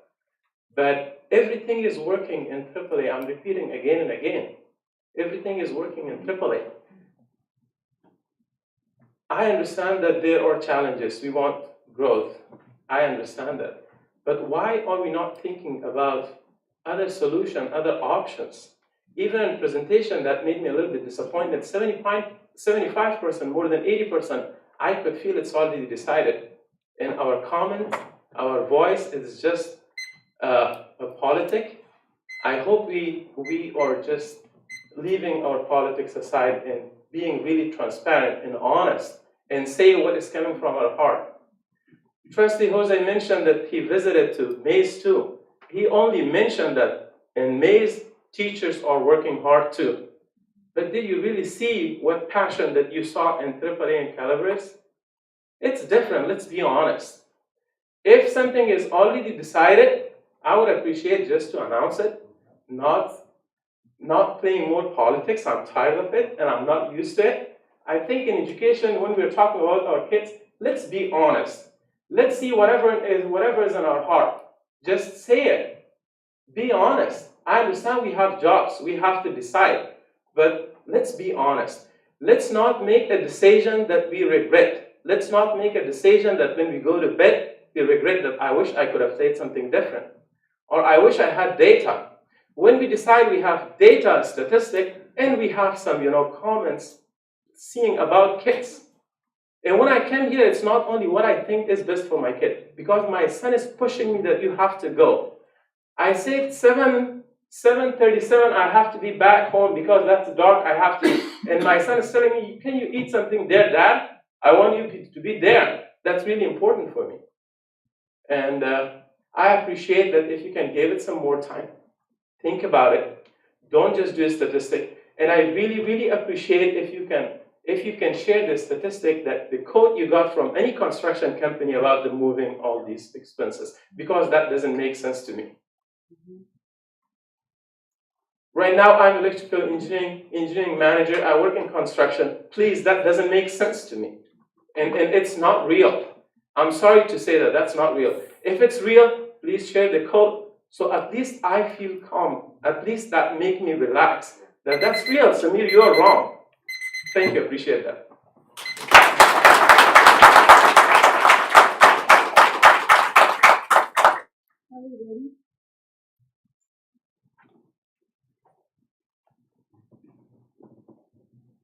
Good evening. I am a teacher at Mays, and I'm going to actually just kind of speak towards the history of moving AAA. About 6 years ago, the idea of moving AAA to Mays was on the board agenda, and for very similar reasons as it is right now, because AAA and Calaveras were maxed out at capacity, and Mays had empty classrooms.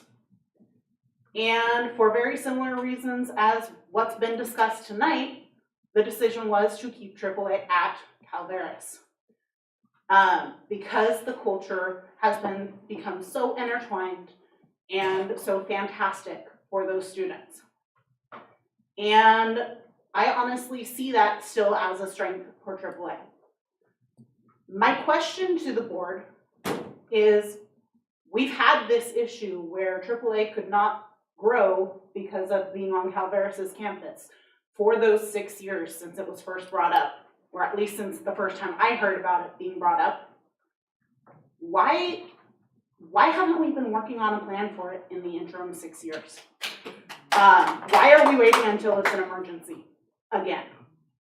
It was brought up 6 years ago in February or March, just like right now, and having to make quick decisions for the next school year. Why do we keep waiting for it to be an emergency? Thank you.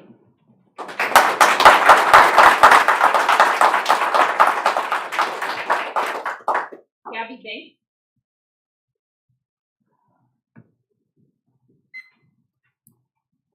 Hi, tonight I'm here to talk about community, whether it's at AAA or at Mace. I'd first like to say that I think Hollister doesn't have mean people. I think today we have teachers and parents who are very concerned because discussions like these cause a lot of stress and anxiety. We are coming out of a pandemic that was not nice, and community matters so much more now. This is in the back of my mind as I speak here on behalf of my little brother, who is a Cal AAA 6th grader.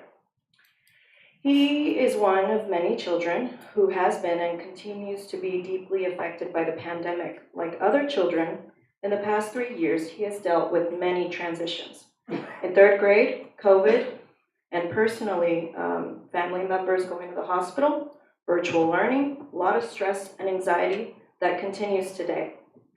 In 4th grade, he transitioned to a new school, one that was prepared to teach him in a new world.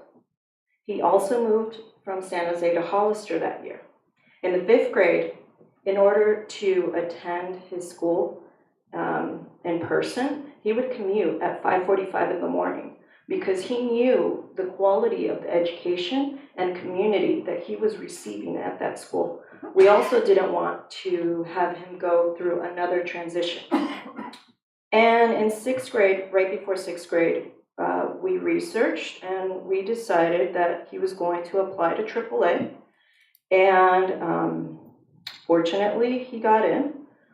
2 of the things that he really liked about AAA was the idea of community, but also the academics. Long story short, as his caregivers, we have done our best to pivot when needed. And I think those are the key words here, when needed. We've done our best to give our student the best in a very messy world. And now before you as the board, you're considering a move. But what you're really doing is you're asking parents, students, and teachers to adapt when they don't need to. Yes, I know that future growth is going to occur in this city, and you're trying to plan for that, but those communities have yet to exist. And here today, you have a community that does exist at Calaveras and at AAA. Let's see, what else do I have here? I think I'll just wrap it up by saying there's a lot of speculation, I think on both sides, about what our experience could be at Mace. But the reality is we don't know. And at least for us, we're not against concessions, but timing matters a lot. And we don't know the after effects of the pandemic. So I would ask you to consider that stability before logistics. Thank you.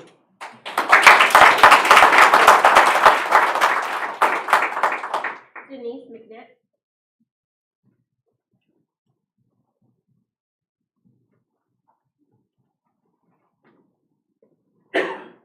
Good evening, I'm Denise McNett. I'm a 5th grade teacher at AAA. I'm also a parent of a 6th grader, and I have taught at both Mays and Rancho. My 28 years teaching in Hollister School District. On March 15th, Trustee Grist and Perez were at Mays to hear concerns and ideas from parents regarding the proposed move to Mays Middle School. At this meeting, Trustee Grist said that if AAA were to move to Mays, there would be no 4th or 5th graders included in the move. I don't know if this is merely the opinion of Trustee Grist or if this is the view of the entire board. However, this would be a huge disservice to the students of Hollister School District especially to those from Calaveras who attend AAA. Thus, I urge you to really reconsider this decision. For over 15 years, 4th and 5th grade students and families have been given an opportunity to accelerate through the curriculum and engage in project-based learning. This program at AAA serves the need in our district for families to have a choice. Both 4th and 5th grades are essential to the Academy program. They are pivotal years in which students learn how to do group projects, presentations, coding, and novel studies, all while working on the district-adopted curriculum and mastering state standards. It is an opportunity for those students to work at a faster pace, often completing the core curriculum by April and allowing for in-depth projects and enrichment opportunities for the last 8 to 10 weeks of school. When I first started teaching in Hollister, parents had very few choices about what kind of school their children would attend. There were, at the time, 2 year-round schools, but the rest were traditional K-5 schools and 6th through 8th grade middle schools. For any other choices, parents had to leave Hollister School District and attend the smaller K through 8th grade county schools, which many parents did.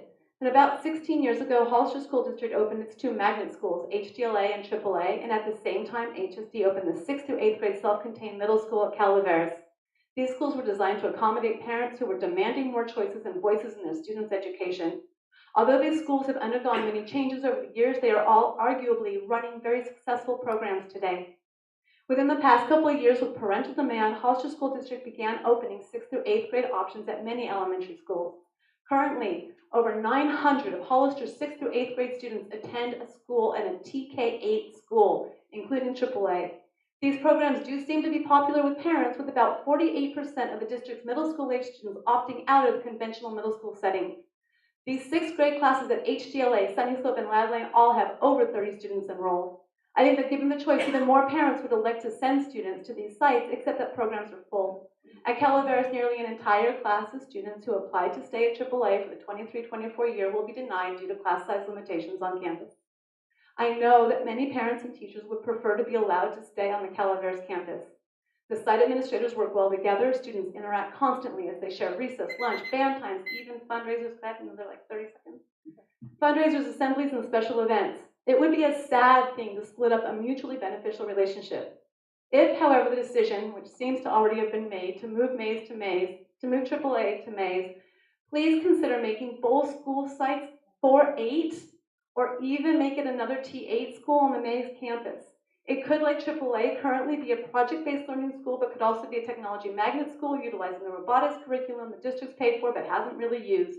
There could be art classes in CAD, students could explore 3D printing. This new school could then house AAA and Mays students who wish to stay and bring in other elementary students who are interested in attending. The main issues would be creating appropriate bathrooms and an elementary playground, but these do not seem to be insurmountable issues and would arguably cost less than building more semi-permanent buildings. Reimagining Mays as a 4-8 or TK8 is an opportunity for change that, with proper administration, could be a boon to the Hollister School District. Thank you.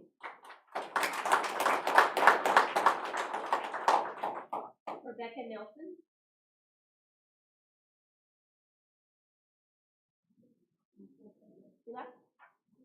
Jose Ibarra.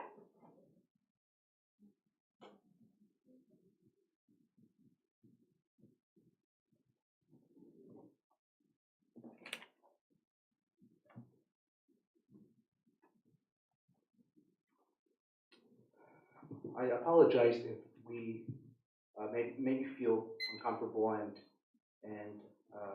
you felt that it was an attack on Mace. But you can't blame the parents or the audience for that. It was one of the Mace's teachers who came here on February 28th who made those comments. Not only that, but you only need to see YouTube and know their social media to see what is going on at Mace. That you can block it. You might need public relations to deal with that issue, but please, we know what's going on. I'm sorry, I have to stop you, that's not true.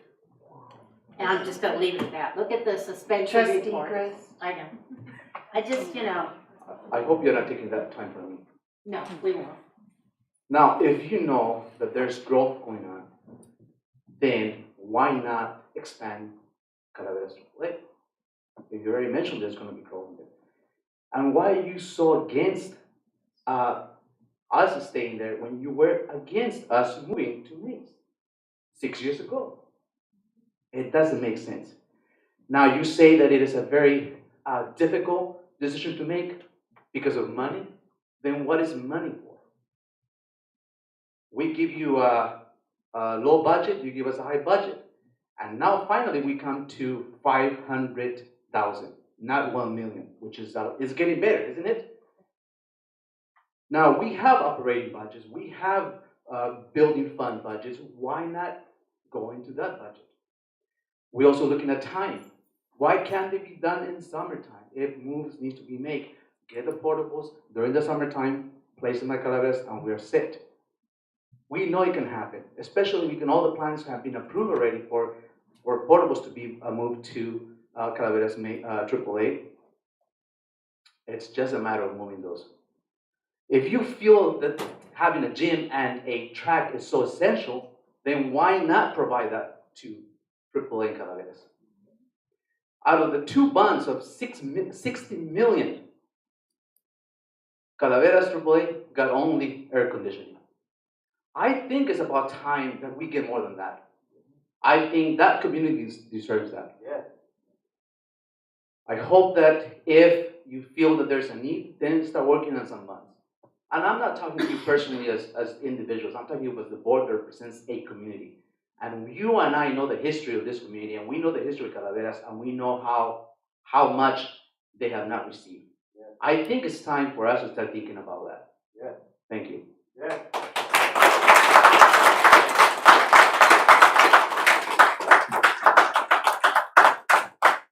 Cristina Gutierrez.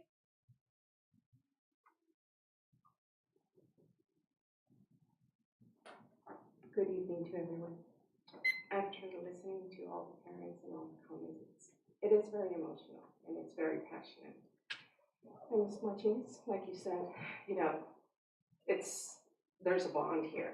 There's truly a magical loving.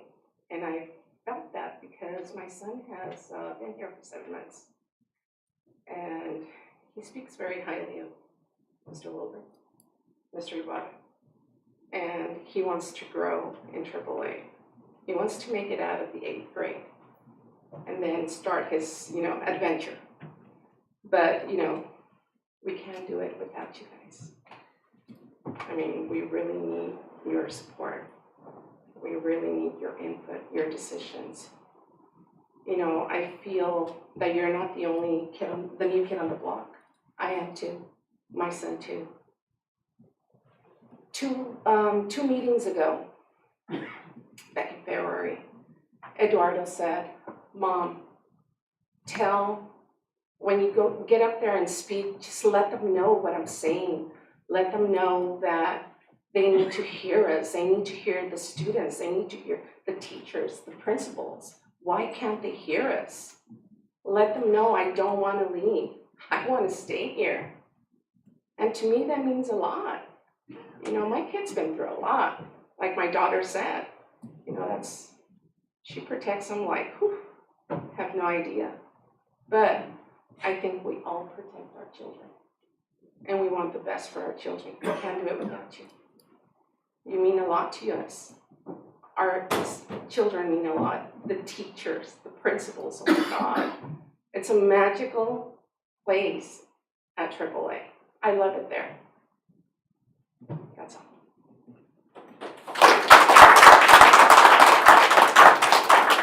César Santiago.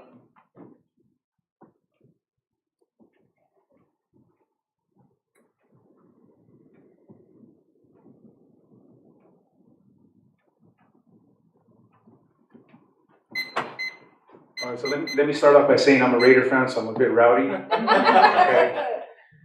So I just want to say to the board, to Jen, we're really not talking bad about Mays or the students. I get every school has issues, have their problems and stuff. I grew up on the east side of San Jose, and I grew up in a really bad neighborhood. And I only have wished that my parents would have gave me the same attention that I give my son. And when it comes to whether my son can have a gym or a field or a nice classroom, to me that doesn't matter. To me what matters is safety of my child, okay? My son came out to me last month as being gay. Okay, and that is very hard in the Mexican family, especially me. So for me, for my son to openly come out and tell me this, and he got the support from his classmates, from AAA, the way they made him feel, for me, was huge. So it's really hard for me to sit up here and become vulnerable in front of these strangers, but these strangers are parents that care about their kids and care about their schooling and care about their safety. Yes, social media nowadays, it's horrible. We didn't grow up with that. We grew up with regular bullying, but now there's cyberbullying. There's kids that are getting bullied that aren't saying anything until it's too late. And that's what I'm scared of. I've been to Maze, and there are great kids there. Okay, I've worked as an outside vendor. But you also have those kids that don't follow the rules. And I have no parents personally that have kids that have been bullied at Maze, and nothing has been done. It has been brought to the school's attention. It has even been brought to the police, and nothing has been done. And that's what scares me. The way I see it is, AAA is working right now. Why break something that is working? I guess we're all looking, I know we're looking for the space, and there's not enough room at Calaveras, but like we said, this was brought up 6 years ago. Nothing has been done since then. Why? Why hasn't anything been done? It's hard for me to sit here and see so many people on the board, in my opinion, opposing AAA to stay. I see here that it has already been decided. I see that it's already been talked about and the decisions made, and I feel like we're wasting our time here. I don't think that's true. And that's, like I said, it's just my opinion, from what I've heard, not only from students, but from teachers and staff. That's my opinion. So long story short is I really wish you guys do take into consideration what we are going through and what we feel as parents, and really reconsider moving AAA to Maze and letting them stay at Calaveras. Thank you.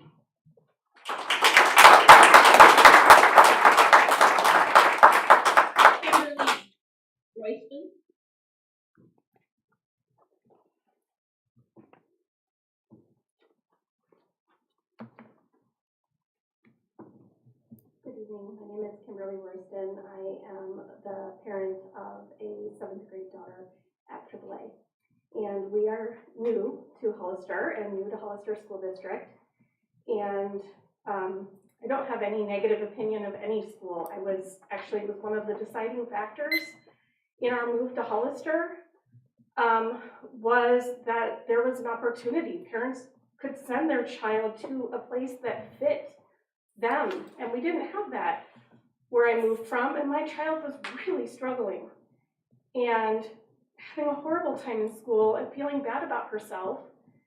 And the move for her, it opened up an opportunity.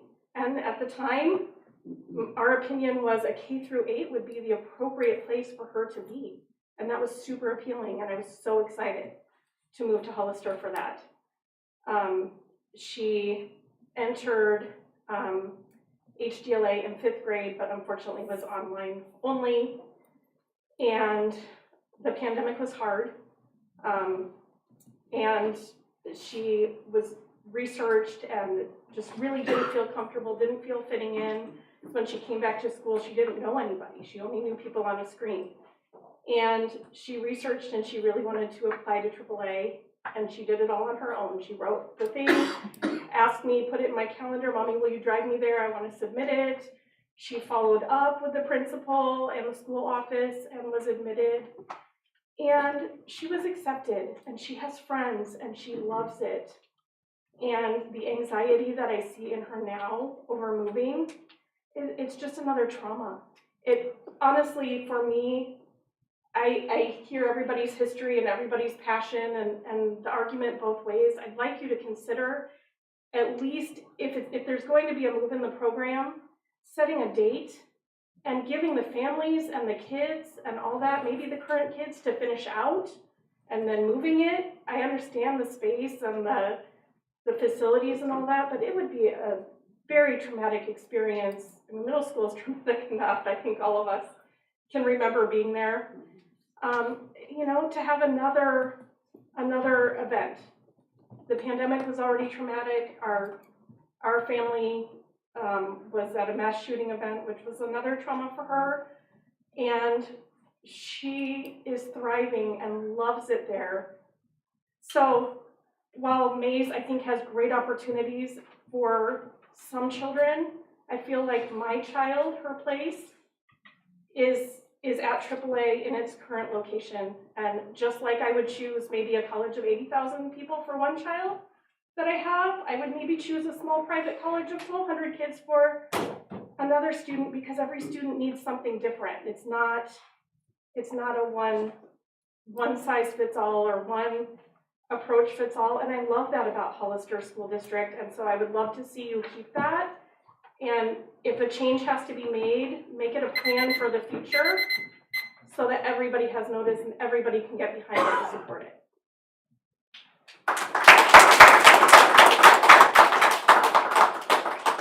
Nayeli Tadeo.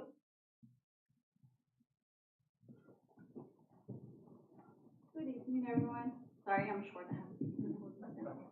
All right. Thank you so much for listening to all of our concerns. I am the mother of a 7th grade from AAA, and I could tell you my son has never been more excited of attending school, especially after the pandemic. The dynamic that is between Calaveras and AAA is unique, and I've never experienced that ever, not even when I was in school or before with my child. I will say that when you see something's working, I honestly, I don't think we understand why would you pull it apart. I understand the structure of the building, but honestly, if you're seeing that something's working, the schools are benefiting, both of the schools are benefiting. It's like I can't help it but think like a divorce. You don't get divorced if there's a good, loving family, mom, dad. You wouldn't tell your child you're getting divorced just because you don't fit in the house. You make it work, you move the house, you make it work, you figure something out. That's how they have the dynamic. Principals work because they love, they're committed to their students. Teachers are the same way. Our children feel the love. If you tell the child, oh, we're getting divorced, you're gonna move out with your mom because she has a bigger house. I'm sorry, but that's how I felt when you were explaining about the gym, everything. You could tell a child, you're gonna have a bigger room, you're gonna have everything you wanted. If you tell that to the child, he's gonna tell you, I'm sorry, but I want my dad, I want my mom, I want the love that I have here. And that's what my son is telling me. He's not caring about a building. He cares about the community that he has built with the loving principals and teachers that we have at AAA in Calaveras. Please keep that in mind. Thank you.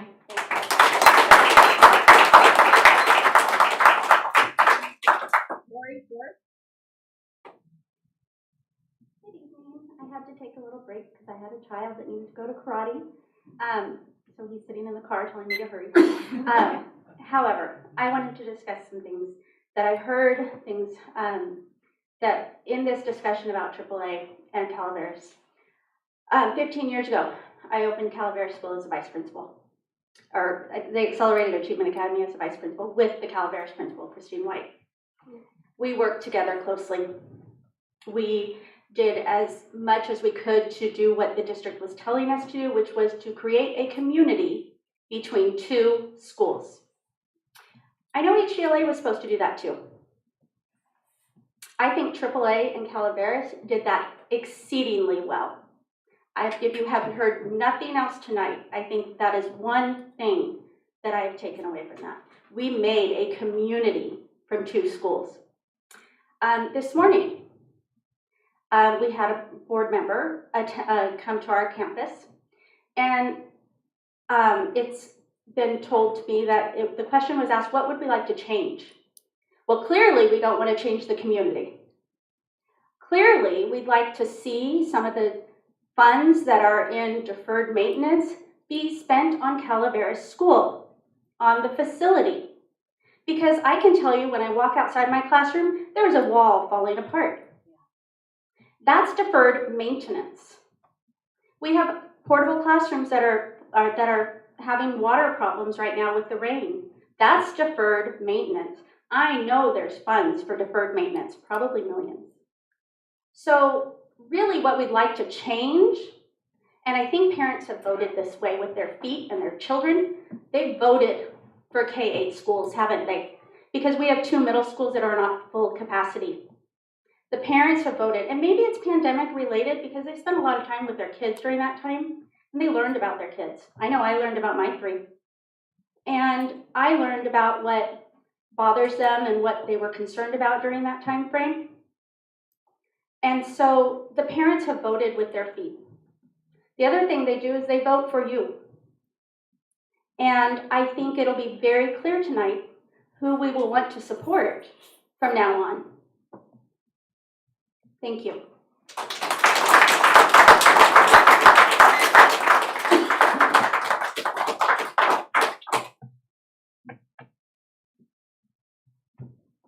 You may not believe our words, but, you know, no decisions have been made.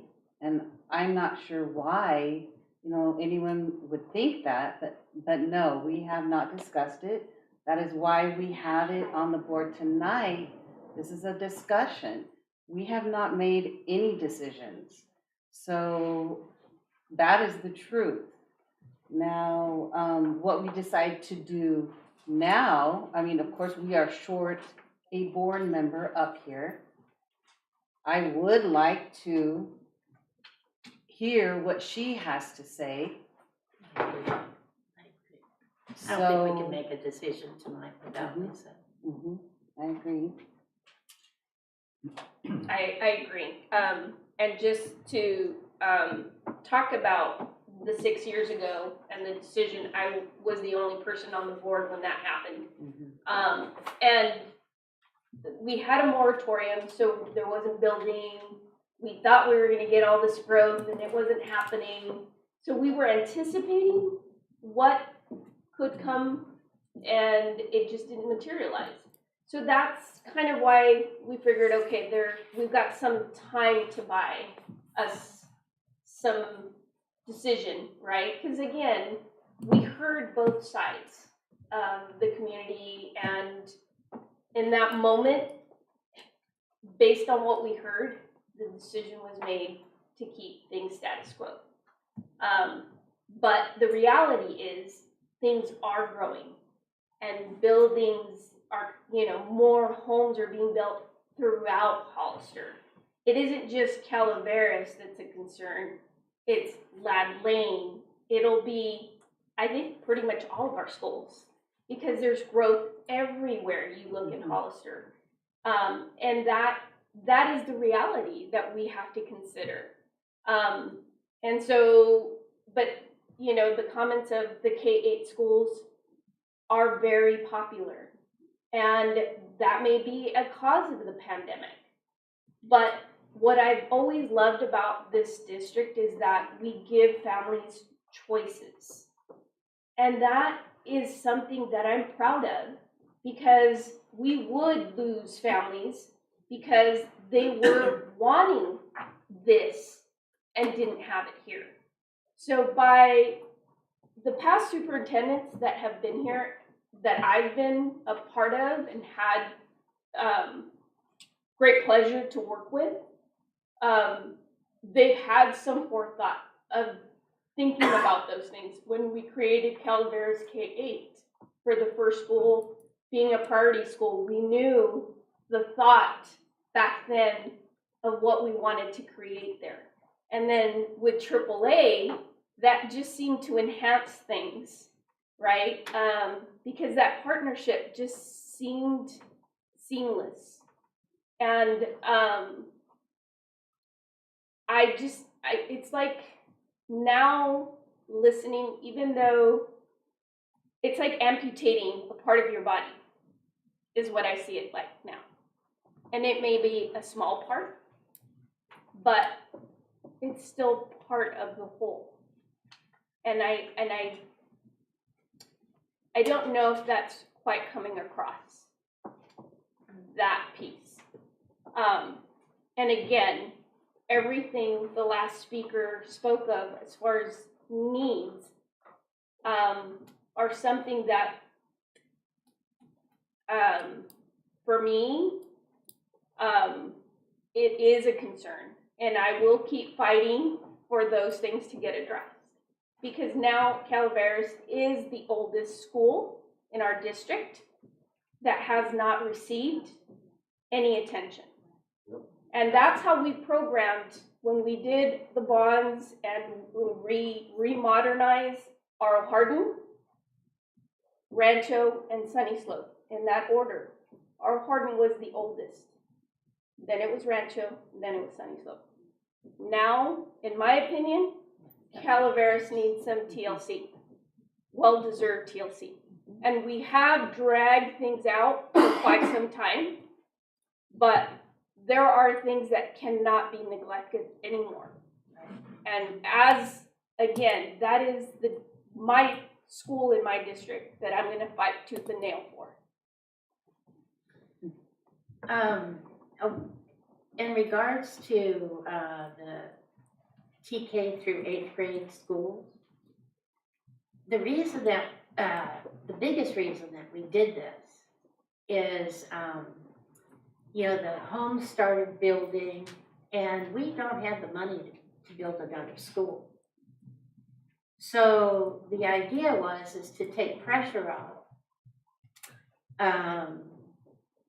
and give parents more opportunity. But it was, the biggest reason is so we don't have to build another school. So that was a financial decision.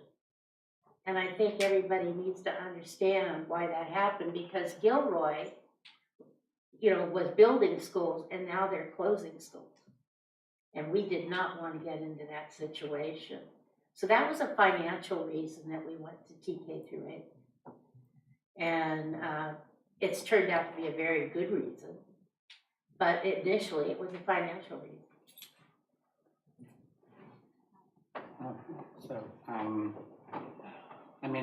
listening. So, for me personally, like I said, I need data. I do need more time. I'm not sure. Obviously, President Marks isn't here, so also is important. Yeah. I'd like to hear what she has to say on the opinion. I do too. I'm open to, I'm letting the board know, I'm open to one.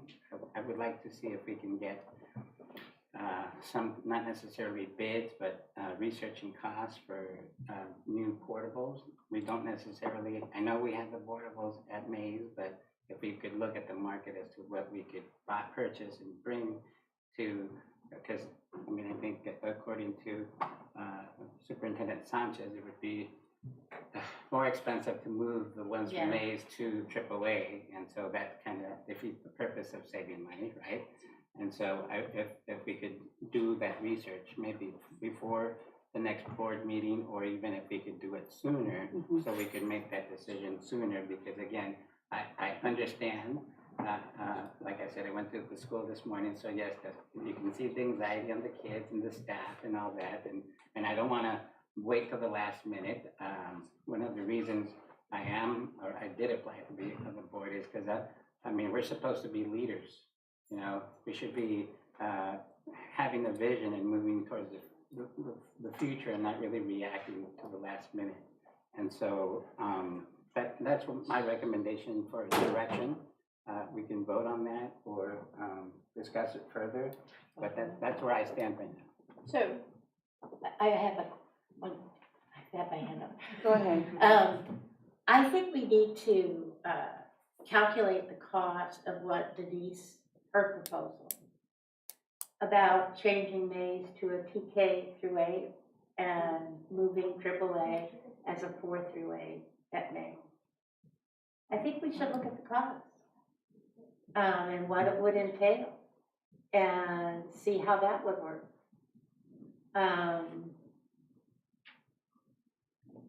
we'd have to look at, I don't know how where are we gonna get these TK to 5th grade students, so I don't know where they'd come from. Well, the students who used to be at Gatlin Hills. Well, they go to RSS now. Pretty cool. Yeah, that's cool. I don't know, they'll have to work this out, Denise, they would have to do the numbers. But, bottom line, it's always the data that we have to look at. But I think we should cost it out and look at the data, in my opinion. So there's 2 requests right now on the table. Right. For direction for the district. So as a board, we have to take a vote and make a motion. Yeah. First, Jose had his motion. I make a motion that we do some research on, possible, because I know you talked about temporary modules and then more permanent modules, if we could look at the cost of those portables. I think at AAA, I would say, 3 or 4, depending on what the price is. What is the need of? Well, that's something they could figure out. Yeah, I mean, that's just because, again, I don't want to be here 6 years from now, if doing the same thing. But so, I mean, if this is the time we're going to do something, if this is the time that we're going to invest in Calaveras and AAA, we should look at that. Okay. And Go ahead. Do we have a okay, and then I would like us to investigate. Hold on, Jan. So on his motion? Oh, we I need a second it. Okay. Do we have a consensus? Is what you would ask for. On his motion. Do we So have a gotta say consensus? yes. Yes, do we? I would like to see those numbers on the portables, if the district can work on bringing that back. On the new portables. Well, what his. Yes, his Right. motion, it His would be motion. new portables, right? Yeah, we're not moving any right now. Okay. And then Jan, yours? My proposal is that we look at the costs of Denise McNett's proposal about what it would be for changing Mays TK to 8 and AAA 4 to 8 at the Mays campus. They asked Yes, for go ahead. clarification.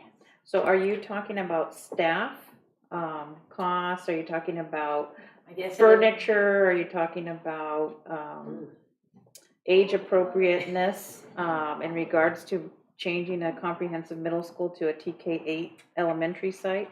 I think I would want, more specificity. And then where would we put the remaining single subject staff? Yeah, we got credentialing issues. Yeah. Also, our students, our comprehensive middle school students that are at Mays. Where would they go? Well, they would stay there. I mean, but I see what you're saying. You have any input there, Denise? Well, some could say, and Rancho is only at about 2/3 capacity as well. And so those who want to or need to be comprehensive middle school could look at going over to Rancho. No, but we do have a credentialing issue with our single subject teachers. Yeah, they can't do that. Single subject. Right. I don't really think that's an option Yeah. for us. Okay. Thank you for bringing that up. Well, no, we have credentialing issues. The teachers that have a single subject credential. But I know there's a lot of teachers at Rancho that have multiple subjects. I mean, I have both single subject, or, I have the authorization to teach single subject as well as multiple subject. I know a lot of teachers do. And so, it would be looking at credentials. That's why I was put at Mays originally, was because I have a single subject English. I also have single subject nutrition. So, It's up to the board if you'd like to consider that. I would rather not consider it, that's just my opinion, because of the cost of changing the whole school from a comprehensive middle school, also putting all of those students over to Rancho. I think that would be, overcrowding there. So you're saying, well, the cost of furniture and Playground, What about 4H instead of TKA? Make them both 4 through 8. But that still brings us back to the parents don't want to move from Calaveras. I mean, that's why we're here tonight, and that's what we've heard. So That's right. it negates all of those conversations. That's right. So again, the move the people that are going to be impacted the most are the AAA staff and students. Calaveras. And, Who rise to AAA. yes. So again. Okay, well, let's drop the motion. I withdraw my motion. Okay.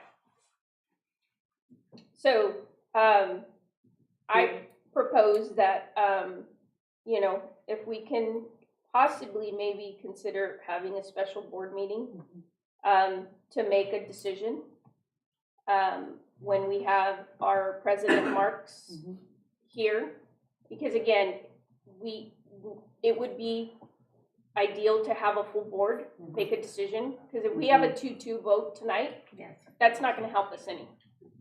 And it's important. I mean, this is again a very important decision that the full board. I would like for all of us to be here to make that decision. And sooner than So later. if perhaps, at the direction of the superintendent, we can schedule a special board meeting. And I'm not sure if our facilities director would have the opportunity to get the quotes established for the portables. It doesn't have to be exact, but close to what is needed. We can work on that. For that site. All right, let's do that. So I make a motion that we hold off on this decision, moving AAA to Mays for tonight, and bringing it back to a special board meeting with the full board. With the full board at the superintendent's direction, and probably in the month of April, if possible. Is there a second? I'll second it. Okay, roll call vote. Trustee Grist? Grist, yes. Trustee Martinez, yes. Trustee Toasty, yes. Okay. Sorry. Okay, so we are moving on to 13C, discussion and approval of board policy and admin regulation updates. I make a motion to approve administration, board policy and administration regs update. I second. You have a first and a second. Okay, roll call vote. Trustee Grist, yes. Trustee Perez, yes. Trustee Martinez, yes. Trustee Toasty, yes. 13D, consideration and action on approval of the 21-22 audit report.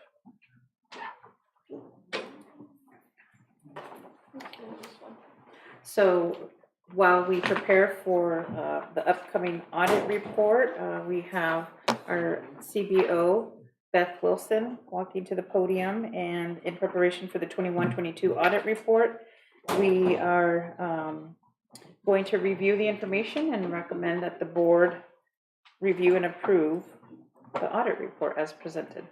Okay, so what we have for you tonight is we actually have one of the auditors from Eide Bailey who will present the audit report. The reason that they're doing it is because they're the independent auditors for the district. They do not work for the district, they work for the board to make sure that our financial information is correct. So I'm going to turn it over to Linda, who has been patiently waiting in the wings, and she will present a PowerPoint presentation.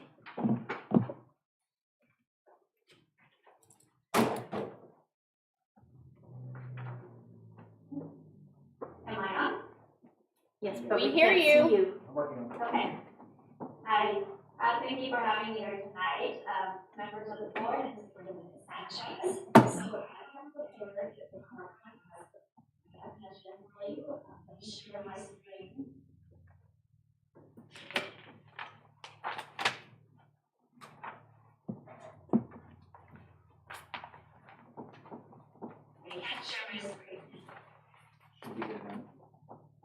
It should be good now. Okay.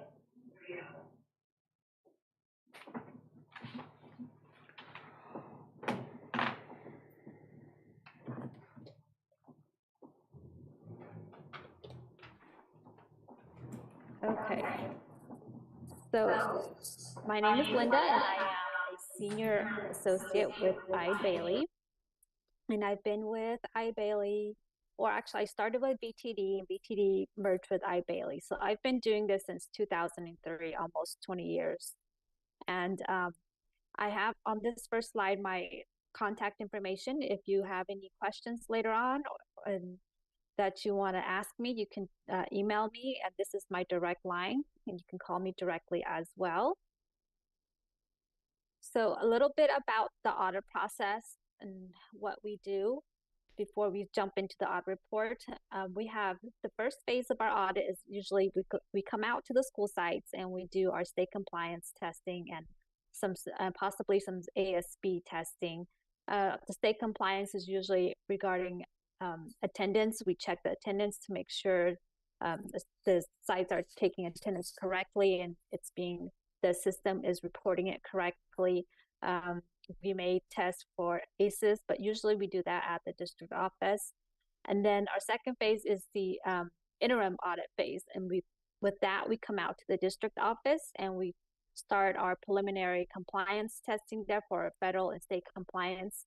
And we also do procedural testing where we check the internal controls, which has to do with checks and balances that the business office has in place. The last phase of our audit is the final audit, and that's when we come back out in the fall after the books are closed, when we validate the balances, the account balances, to make sure that they look good, and we start preparing the audit report. Now, since COVID, a lot of our work is done remotely, but we still make an effort to come out to see the business office and talk to people and keep a good relationship going. So on to the audit report. The audit report is broken out into sections. We have 7 sections. The first is the independent auditor's report, and that's basically a disclaimer of saying that there may be errors or fraud that we probably didn't detect during our audit, and it also will know what our results of the audit is. And then there's the management discussion and analysis, or MD&A for short. That's basically a summary of the whole audit itself, the audit report. A lot of the things that are in the MD&A I will touch on today. And it's it's an easier read than reading the whole audit report. So you don't want to get confused or lost in the details of the report. The MD&A is a good place to start. Then we have the financial statements, and after that are the required supplementary information. And those are information that are required by auditing standards or accounting standards that we need to include in the report. The supplementary information contains information that may be required by CDE or by the feds, and information that we think will be helpful to the users. And lastly, the findings. Findings are always at the end of the audit report. So in 2022, there was a new reporting requirement, and that was GASB 87. And what GASB 87 did was it required that we included operating leases as a long-term debt in the financial statements, along with any lease where the district is the lessor, that the district is leasing out facilities or equipment for more than 12 months. That needs to be included as a long-term receivable in the financial statements as well. And a minor change is the capital leases are now called financed purchases. So for the financial statements, we have 2 types of financial statements in the audit report. We have the government-wide financial statements. That one will include the district's long-term debt and capital assets, which are property, plant, equipment that district will own for more than a year. And then we have the government fund financial statements, which is what the board may be used to seeing. It doesn't include any of those long-term items, the capital assets or a long-term debt. And then following the financial statements are the notes to the financial statements. Those gives more detail on some of the line items in the financial statements. So the first financial statement I'm going to go over is the government-wide financial statement of net position, which is essentially the balance sheet for the financial statement that contains long-term items. So in 2022, the district had assets and deferred outflows of about 158.5 million, of which that capital assets made up 90.7 million. And then we have liabilities and deferred inflows of 146.7 million, of which contain long-term debt of about 110.7 million. So our assets less our liabilities gave us a net position of 12.8 million during the year. And another thing to note is that the long-term debt did decrease by about 36 million during the year. And that decrease was mainly due to the net pension liabilities. In 2022, the state made an additional contribution to STRS, and it was a significantly large contribution. So that decreased the net pension liabilities by quite a bit. So, and I just wanted to quickly go over the other long-term debt. The bonds at the end of the year came out to 63.3 million. Leases, this was the GASB 88 implementation. The operating leases came to about 0.3 million. Compensated absences, those are vacation accruals. It ended at 0.6 million, and we have the other post-employment benefits, the OPEB at 9 million. And more details on these are available in the notes to the financial statements. This next financial statement is the income statement or statement of revenues, expenditures, and changes. This one doesn't contain any of those long-term items, long-term debt, or capital assets. This one is more like what you're used to seeing in your budget. And here we have the general fund, building fund, capital facilities fund, county school facilities, and all other funds have been combined into the non-major funds column. And if you want to see the breakout of the non-major funds, you can find that in the supplementary information section there. So for the year, the general fund had revenues of 80.5 million, expenditures of 79.8 million. So our revenues less our expenditures gave us a surplus of 0.7 million for the year, ending at a fund balance of 13.5 million. The building fund had revenues of 14.6 million, expenditures of 0.6 million. So revenue less our expenditures ended the year with a surplus of 14 million, and we had a surplus of 14 million, ending with a fund balance of 18 million for the year. Capital facilities, those are your developer fees, was at 2.3 million. Expenditures was 0.2. So revenue less expenditures was a surplus of 2.1 million in the capital facilities fund, ending the year at 8 million in fund balance. The county school facilities funds, those are your OPSC funds. There was revenue of 12.4, expenditures of 14.2, and which led to a decrease of 2.2 million, ending in a zero fund balance. All the other funds? On that one in particular, so did we move the 14.6 from county school facilities into the building? 14. I would have to look, but that does sound familiar. I have to double check in the financial statements. So, because since I combined everything in here, I don't have the transfer showing up on here. But I can double check and after I finish the PowerPoint and get back to you on that.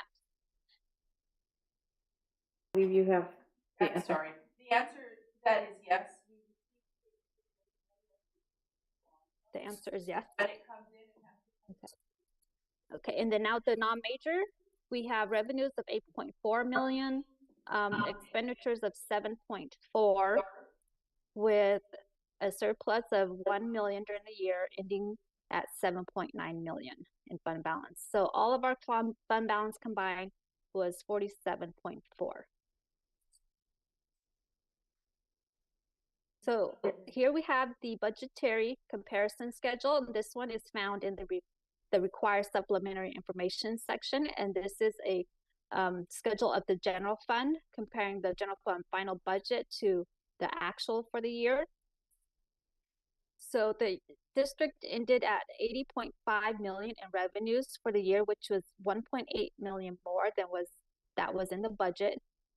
And the actual revenue expenditures ended at 79.8 million, which was 3.3 million less than in the budget. So for 2022, the general fund ended at a surplus of 0.7 million compared to what the budget was, which was a deficit of 4.4 million. So the district did stay within its budget and went actually increased about 5.1 from the budget. And here we have the schedule of financial trends and analysis. And this one is found in the supplementary information section. And it's a 3-year look at the general fund, the main operating fund. So here on our first row, the increase and decrease in fund balance, we can see that the district was operating at a surplus in 2 out of the past 3 years. And ending fund balance has increased over the last 3 years.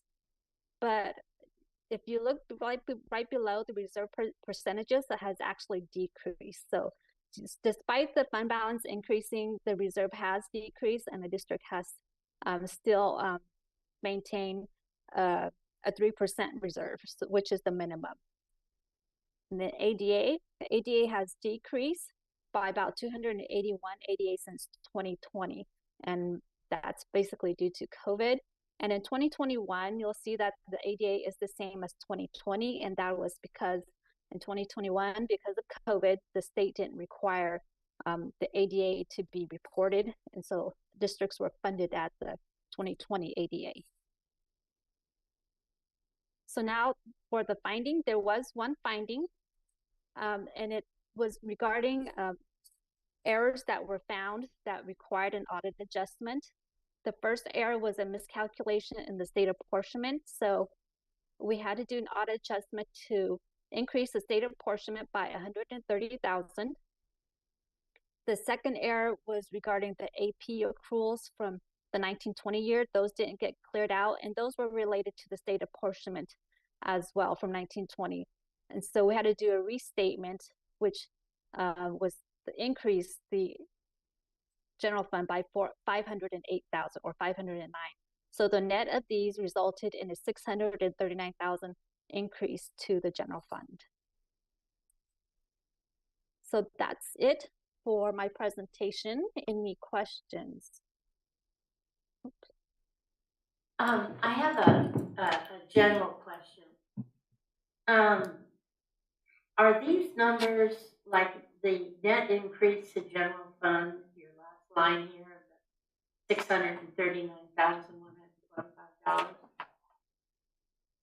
Is that similar to like what you had on June 30th? And then when you do your unaudited actuals, what we come up with July 1st? Is that the same type of thing? So I'm not exactly understanding what your question is. So on July 1st, that's your budget, right?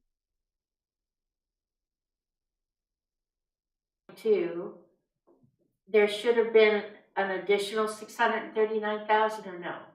That's what I don't understand what this money is. So on the restatement, according to the restatement of 500,000, that would have changed the July 1st of 2022 by that 500,000. So that's what the restatement means. We increased your July 1 by the 500,000, the AP error. And then at June 30th, the state apportionment calculation error, that had to do with the June 30th. So that was added on at June 30th to increase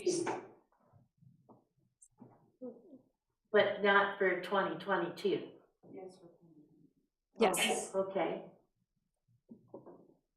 So 2022 would be the 500,000 at July 1, 2022. Or are you talking about? And then when you add the 130,000, that's how you get the 639? Yes. Okay, so then we had an increase of 639? Is that what we're saying? Yes. Okay, thank you. Trustee Perez, any questions? I do not. Trustee Martinez? So just to give Beth an opportunity to explain. I know. The move from, so if we can give, Up to the counter. yes, Director Wilson, the opportunity to explain the move from school facilities, the 14.6, from school facilities or county school facilities into the building fund. Thank you very much. And we have talked about this previously, and it's probably been about 3 months or so when we talked about facilities and facilities funding. So when you built Rancho Santana, the state was going to cover a portion of it, and then the district have to cover a portion of it. But the state gave us what they call unfunded approval. Yep, we're going to pay you whenever we get the money and we sell bonds at the state level. So we fronted all the money out of all of the bond funds that we had, and including some of the developer fee funds. So when the money came back in, the first priority is going to be the most restrictive money, and we have to take that money that came from the state. And actually, and this wasn't even Rancho Santana, I'm misspeaking, that we're still waiting for. These are some of those projects from 2014. So when that money came back in, we have to repay ourselves the bond money and put it back into the bond fund. But legally, it has to come in through Fund 35 because it was a state-funded program, and then we transfer that over to the bond fund, and now we have to spend it based on the covenants of the bond or bonds. To answer your second question, does that mean that we went up by $635,000? Yes, ma'am, we did. And it's actually reflected in your second interim. Mm-hmm. It's down there in the fund balance, and it says audit adjustments. Right. And on that same page as the 14 million, we have an expenditure of 102.6 million on for expenditures, and let's see. I'm trying to read this sideways, doesn't work. Our total expenditures was 102 million.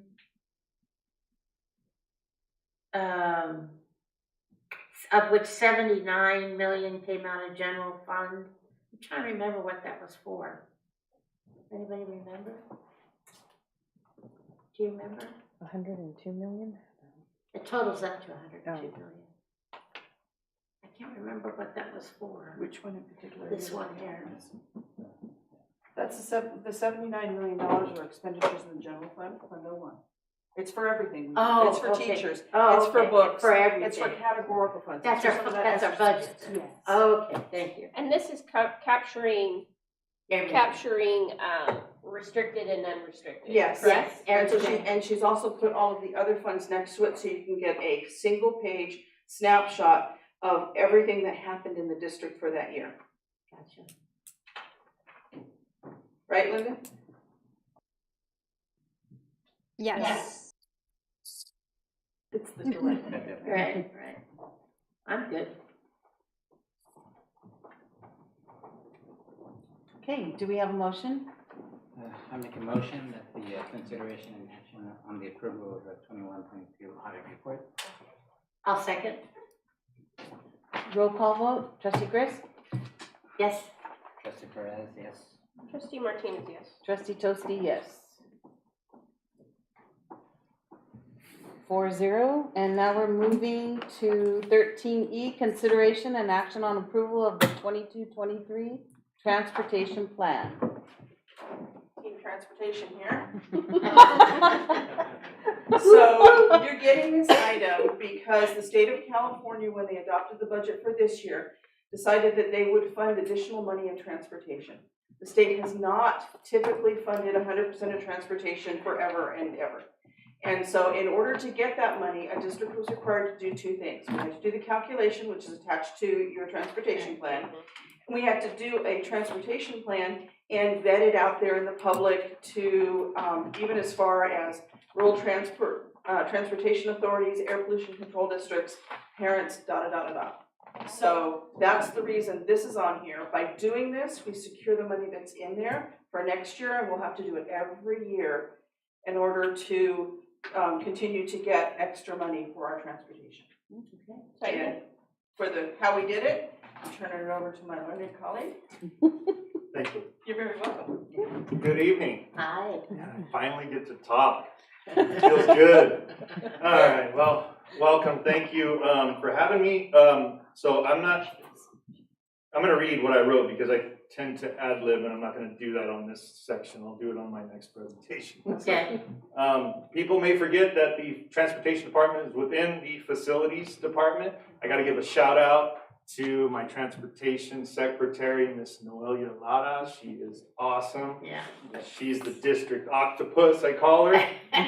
She'll answer a phone, she'll have a radio in another hand, and I'm pretty positive she could also drive at the same time. So she's pretty crazy. Yeah, she's awesome. So anyways, so what happened here was the district facilities department exercised its due diligence in sending out the transportation plan via Parent Square. It went out to folks, it went out to the parents of kids, it went out to the community with the intent to receive feedback from them.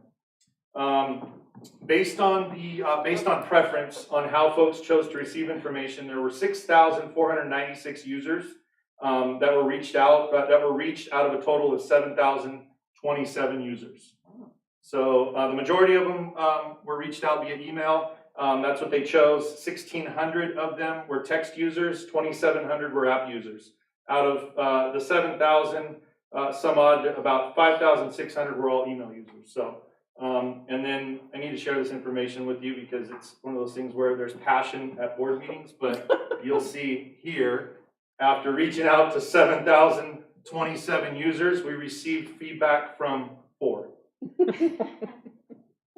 So that kind of tells you where we're at, yeah. So anyways, Parent Square is a good tool, people utilize it if they're told that they really should or really have to respond to something, but this was optional, so maybe that's why we only had 4. But, so anyways, that's it. Any questions?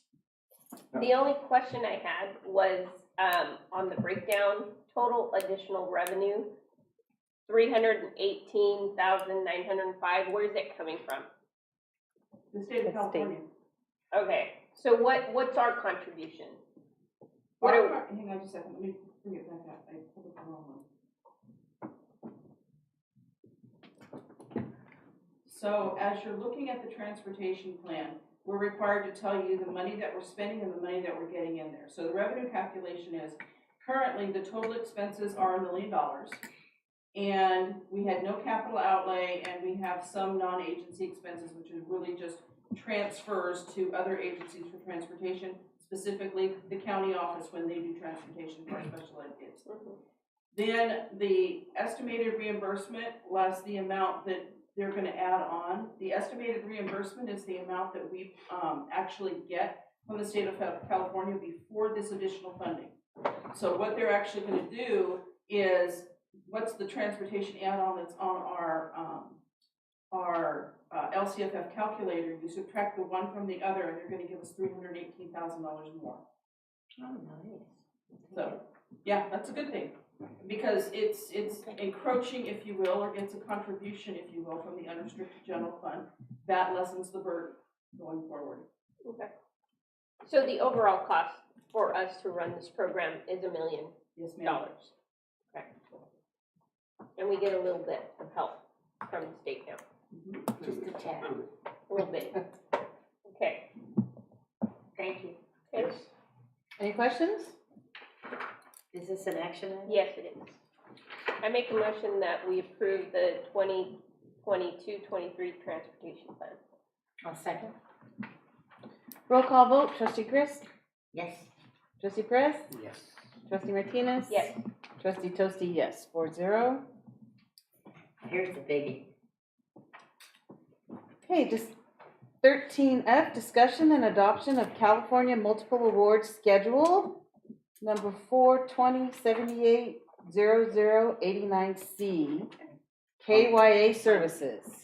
I'm gonna stand close. Okay. I'm gonna stand So we're gonna tag team again, only I'm gonna start it off with the biggie, and then he's gonna finish up with the next item. Okay. So, the state of California puts together a multiple award services bid. It's a set of bids. Earlier this evening, we were talking about potentially adding, more, modular classrooms, replacement classrooms to school sites. In order to do that, we would have to go out to bid. Right. In order to do a bid, it's gonna take at least 8 weeks, maybe 10 weeks to do a bid. And that's if we have plans in hand. Right. If we don't have plans in hand, we have to get plans in hand that are DSA approved. Right. So this is not exactly that thing, but I'm giving you the CMAS award versus a bid type of a spec. Once we do a bid, we advertise it, we wait a week and a half to 2 weeks, we advertise it again to give everybody plenty of time who might respond to respond. Then we have to give them some time, we give them another 2 weeks to take all the information and ask questions and then prepare their bid. Then we have to review all of their bids. This is why it takes this long to do this. And then, regardless of what comes in, you are required to take the lowest bid. Now, they have to be a responsible bidder, they have to be able to have the licenses, they have to have the insurance, they have to be able to do what they're doing, and then we would put specs in there for the kind of vendor that we're looking for. But if somebody comes in with the lowest bid, you still have to take it. With this, and the other CMAS bids that are available, you get the option to look at the vendors, look at what they've actually bid on with the state of California under federal procurement guidelines, and say, this looks like it's something that I can use. The third option to that is to find another district who's done what's called a piggybackable bid. They've done everything I just described for these types of items, and they've allowed that bid to be extended to all school districts within the state of California. So different vendors have access to different things. This one happens to be available at the state of California for any government or small district, which is what we are, even though we're a medium-sized school district, we're considered a small district in the state of California. So they have vetted all these vendors. This is a contract that is available for us to use for a 5-year period for any of the things that are in the list of things that they bid in. Those prices are secured for 5 years, so we could look at it today, and then 4 years from now, because it went out a year and a half ago, we could get exactly the same price. We don't have to bid it. They will provide, because they've already provided to the state of California any and all insurances. They would provide us with bonds because each one of their contracts is a little bit specific as to this is the volume that we're doing. In order for us to use it as Hollister School District, administration needs to review the CMAS bid, and then the board needs to approve the use of that bid. That's why this is coming to you first before the next item. Because if we don't do this now, and you don't say this is a good thing for us, then we can't use this, and then the next item would just be tabled and we wouldn't end up doing it. This actually happens to have some of the items that we need for the next item, which includes everything. The supplies, any items of like a slide or something like that that might be necessary in there, and the installation and the removal, it's all included in here. Now, this is not just what we're going to be talking about at the next item. There are other things in here that would help governments and small districts like us. Carpets, as an example. If we wanted to do a huge carpet project, then we could access this, compare it to what we could get from a local vendor who would have to bid at the volume we'd be looking for, and could they bid? And were they actually registered on the DIR website, which is a requirement for bidders. So there's a lot of things that have to happen.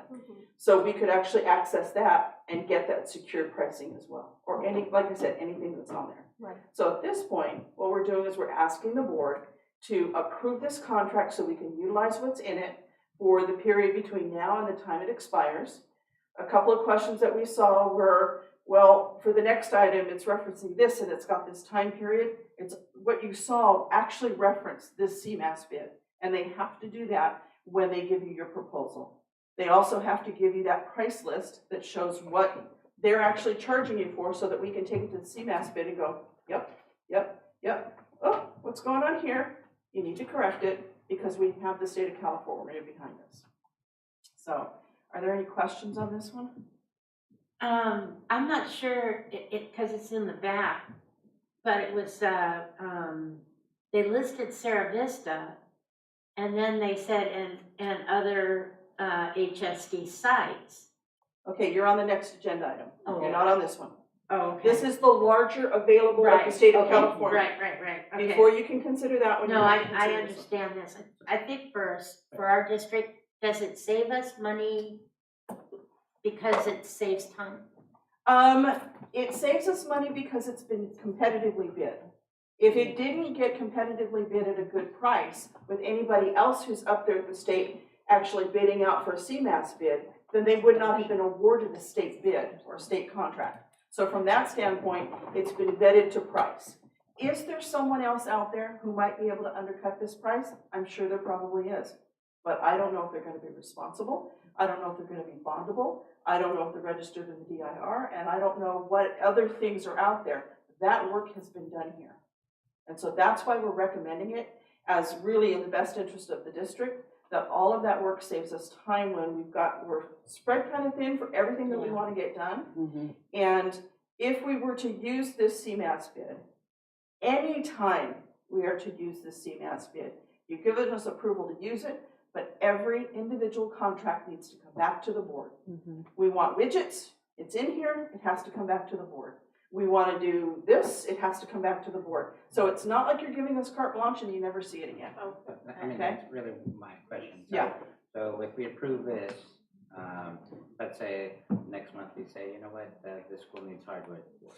And then you say, oh, 2 months from now you say, this school needs carpeting. You would bring that to us for Absolutely, we approval. are required to do that because you're required as the board to approve that confirm. contract. I just want to confirm. So this is use of this bid, and everything else would be actually contracting with the vendor. Does that make sense? Yep. Okay. Any other questions? Because I want you to be comfortable with this.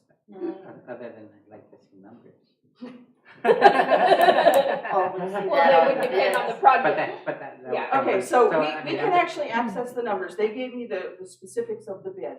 I also have a link to the website, and they've got hundreds of thousands of things that are there that we might, their widgets and their thingamabobs and their, pour in place for that, or hardwood floors. So, and what kind of hardwood floors? Yeah. Do you want oak hardwood floors? Do you want laminate hardwood? They've got all of that stuff in there. So we will check the prices as they come up. And in fact, for this that's coming up on the next bid, we've already checked the prices that they've given us because they have to give us that detail. It's another one of the things that's required in here. And Beth, we don't want to hear about those 100,000 things tonight. Okay. I imagine you probably heard enough about things tonight. Yes. Yeah. So in essence, there is a price list right now. Yes. And if 3 years from now, you say, I want to do this project, we're going to be able to look at that price list and be like, hey, well, it says this. Right. 3 years ago, 4 years, and then we get that. Exactly. And before we would bring it to you, we would already have vetted their proposal for whatever that is. Any other questions? But this is just the pricing, right? It doesn't, because there are certain projects that have to be DSA approved, and that goes through that process, right? This does not skip the requirement for us to get approved by the Department of State Architect. Okay, okay. So that always takes time, and that's separate and apart from the bidding part. Right. So it's our job to get that, like you said, plans in hand to then and approve so that we can get an idea of what the As cost an would be. example, and I'm not saying that this vendor has it or doesn't have it, but say this vendor has modular buildings. Then our question would be, are they DSA approved? And we go, hey, that's great, or we need to go look for another vendor. But just because a building is DSA approved doesn't mean that that building is going to be DSA approved for whatever site, because there's 2 levels of DSA. There's the building, and then there's the DSA on the site that it's going on. Right. So there's still a little bit of extra time. Right. But would that save us from not having to go out and have somebody actually plan those buildings? That could possibly save us if this vendor offered that, or another vendor that might be on a CMAS or a piggyback in a different district. Okay. I just want to be able to have as many options and look at, price points so that we do have the best price available, since we have limited funds and we have a lot of projects. There's definitely a lot of need throughout our district, and I want to be able to hit as many things on that list that we can with the limited funds that we have through our developer fees and, you know, state matching funds, et cetera. And wherever possible, we will try and utilize those cooperative purchasing agreements. Okay. Your bigger districts like the San Franciscos and the LA Unifieds and the San Diegos, they will do large cooperative purchasing agreements that they'll make available to all school districts. Yeah. So, and they'll do them on whatever they need at the particular time. Early Mart Elementary School District, Unified School District in the Central Valley, did one for furniture that districts have been using for 7 years now. Because it was a 5-year bid and then they extended it, their board extended it for another 5 years. It was that good of a bid that districts are using it. So those things are out there, and we will always look for that because it will save us time, it will save us money, and it's legally compliant. One last follow-up. I'm assuming you vetted this company, that you looked at their labor practices and all that. DIR does that, and once they're vetted at DIR, and they're required to report to them any of their labor, and whether or not they're, anybody who's doing construction is paying into their apprenticeship programs and all of that. Once they're vetted there, we can check them and make sure that they're in good standing, yes, sir. Thank you. Do we have a motion to adopt? I make a motion that we approve or adopt the California Multiple Award Schedule, the MAS number 4-20-78-0089C KYA Services LLC. And I second that motion. Roll call vote. Grist? Aye. Trustee Perez, yes. Trustee Martinez, yes. Trustee Toasty, yes, 4-0. Moving to 13G, discussion and approval of contract with KYA Services LLC. Like a horse at the gate, turn me loose. Turn me loose. All right. Thank you for having me again here. I appreciate the opportunity to be able to speak with you again tonight. I want to start by saying it's been a whirlwind of just coming up on 4 years of employment here for me in September. To work with this team through the building of the new school project, through COVID, and through our budget challenges. I wouldn't rather work with any other team, so I appreciate every single one that's here and the board who stuck in there and had to make some tough decisions. So good evening tonight. This all started somewhere, and where this started was with the facilities needs analysis that was done. It was done back in June. It was done in a comprehensive way. We went to every single school to be, of course, fair and equitable, right? We looked at every bit of every building at every school site, including all the surrounding asphalt, path of travel concrete. So we not only did the school structures themselves, but we also did all surrounding areas. So it was, again, a very comprehensive thing. I want to give the background just for the sake of, because I think it's applicable here to this conversation about what the needs analysis that was conducted proved and what it was all about, what it was for. So briefly, I'll go over it if I may. The background on it was done in June of 2022. So we're coming up on a year here in June. It was to develop a facility needs assessment that would craft complete building and property evaluations, identify corrective and maintenance recommendations, as well as craft budget estimates for the corrective work needed at each campus. The findings are to be used as a basis for developing a strategy to implement necessary repairs, alterations, and improvements. The assessment methodology in assessing the condition of all the facilities, the team of professional skilled tradespersons identified those items in need of repair and or retrofit in order to preserve the existing facilities and enhance the safety and longevity of the facilities for the next 10 years. So, as we can all hear, it doesn't mention anything about a new building. It doesn't mention anything about demolition and providing a new building. It mentions particularly retrofit and repair to provide longevity of the facilities for the next 10 years. Budget estimates were developed for observed deficiencies utilizing pricing from the CMAS, California Multiple Award Schedule, for those items. And the methodology used in the assessment included a visual, non-destructive inspection of the facilities using industry best practices, checklist, interviews, and maintenance personnel, and analysis based on the available documentation. So I'll share again, We looked at the site elements, we looked at the architectural elements, we looked at the mechanical, electrical, plumbing, and sprinkler elements, we looked at water intrusion, life safety hazards, structural assessment, and hazardous materials. So it was comprehensive, and it took some time to do. It took some months to do it with the team for each and every site that we have here in the district. So I thought it was applicable to share that. So I did. It's too bad there was some folks that left because I have some data to give. Well, we should get that data on our special meeting. So I want to share it because, again, it is applicable to this conversation. So it's important for not only the board, but folks in the community to hear, you know, what inflation has done in the construction industry, particularly. So I wanted to say before to Beth's eloquent, you know, presentation here, I'm going to be super humble and say I couldn't have done it any better. So I'm glad you did it. But in the construction industry, we've experienced inflation. So I think we can't, in my opinion, act too poor to be cheap, right? So if we want to go with the cheapest bid out there, we're going to get what we pay for. So I think acting too poor to go cheap is not the option. I'm not a board member, so I don't make that decision, but at the same time, it's worth me telling and talking about it. So the data that I pulled this from, because it's good to give the source, the data source is the industry data, the U.S. Bureau of Labor Statistics, 2022. Prelim numbers are through 12 of 2022, and they were pulled 2/9 of 23. So it's a reliable source here. And particularly, we're talking about any new school building construction has gone up 17.89%. From 21 of December to 22 of December. Lumber prices, prior to pricing low point COVID, March 31st of 20 was $278.50 per thousand board foot. Listen to this number, it's staggering. May of 21, so you're talking March of 20 to May of 21, just lumber itself peaked at $1,700 per thousand board foot. So it went from $278 to $1,700.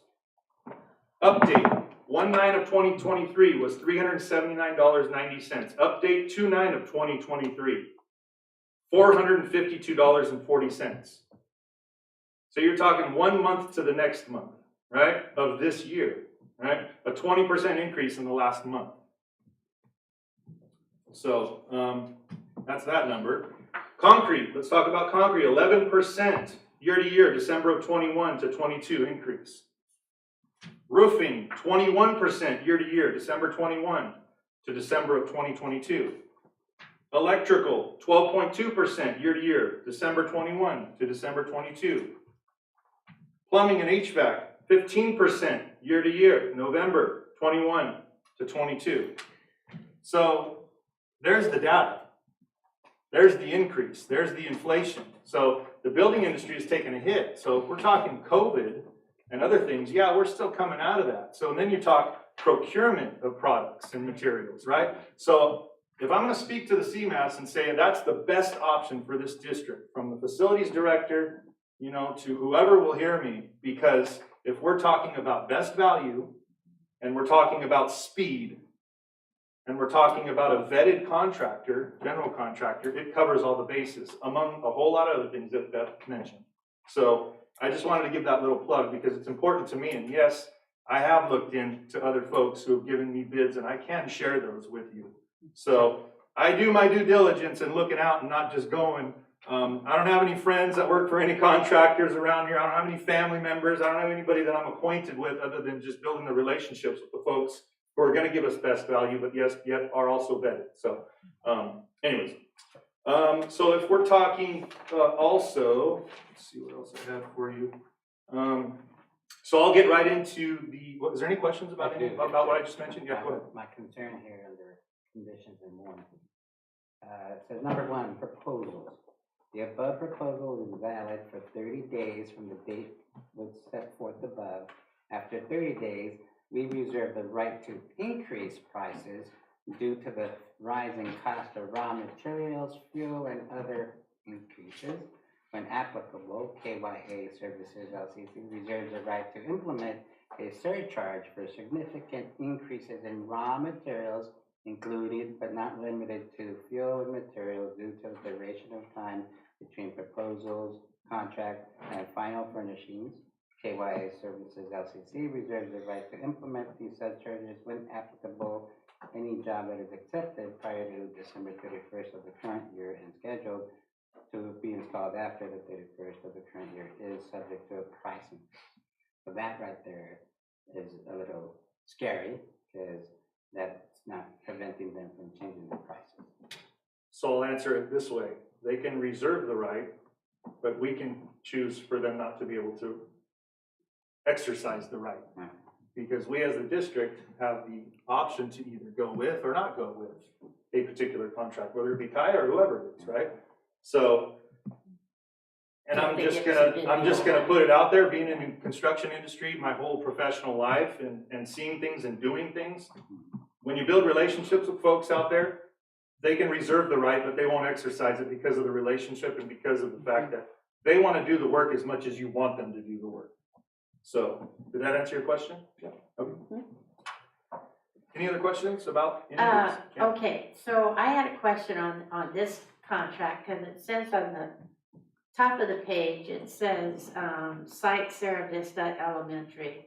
And then when you turn the page where it lists all the items, and then it says multiple sites, playground structure and surfacing, and it doesn't list the sites. Am I just being a nitpicky here? But shouldn't we have all the sites listed, so? You should, and you will. Okay. And I have something better to share with you. That I Oh, have in my okay, hand here, good. so I'll go ahead and share that. This was part of the CMAS, what you have there, and what the board just approved. So now we're going on to something else that will also be shared in its entirety with the board. Okay.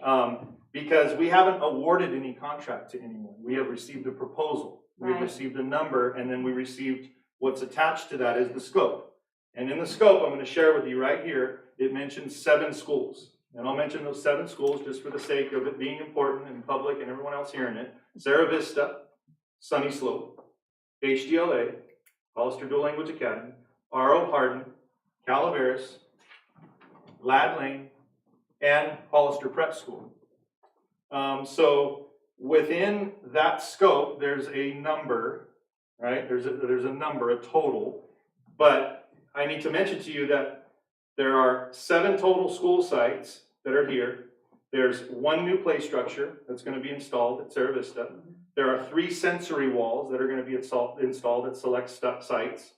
There are 2 new slides that are in pretty bad damage at one of our sites that are going to get replaced. But there are 10 locations, 10 that are going to get pour-in-place resurfacing. So I have the breakdown here on 2 pages that I can share that the board will see probably, in the next board meeting or however Superintendent Sanchez desires for me to get that information out. But there is a breakdown, and of course, after this board meeting, there's going to be even greater discussion and with the folks that we've reached out to who have given us this proposal, and we'll get even more in-depth information about what we're choosing to do or what the board directs to do at these sites. I need to mention also that the Facilities Needs Committee was also something that helped us make this happen, helped us get to where we are here now. We've had 2 meetings so far in the last 2 months. With those folks that showed up, they chose to vote themselves about what the priorities were at the schools, right? We've had representatives from all different schools. We've had parent representatives, we've had teacher and admin representatives there. So it's been, kind of a melting pot of individuals that have gone there. It's not just admin, it's not just directors, it's not just parents. There's a variety of folks that are coming that gave input, and they all unanimously chose and voted to have these pour-in-place and have the playgrounds be something that we focused on as priority 1. And I'll share with the board, priority 2 are roofs. So they feel very strongly that we need to go and also focus in on the roofs. So after we're done this evening, tomorrow morning, I'm going to have discussions with folks about what we're going to do about the roofs. We're going to put not a magnifying glass on each and every roof that we have at the district, and we're going to work off the facilities needs assessment, but we're going to come down from that 30,000-foot view, and we're going to hone in on each and every school where we need to plug some holes, we need to seal it up, we need to cover it up, and we're going to come up with a price, and that'll be shared. So That information will also come to the board and be shared with you as well. And there'll be a number attached to each school and what our intent is to do there. But just for the sake of this conversation, this is about playgrounds right now. Right. Playgrounds will become all-inclusive. Playgrounds will become all-safe. And I think it's a great option. So anyways, that's my talk. Any questions?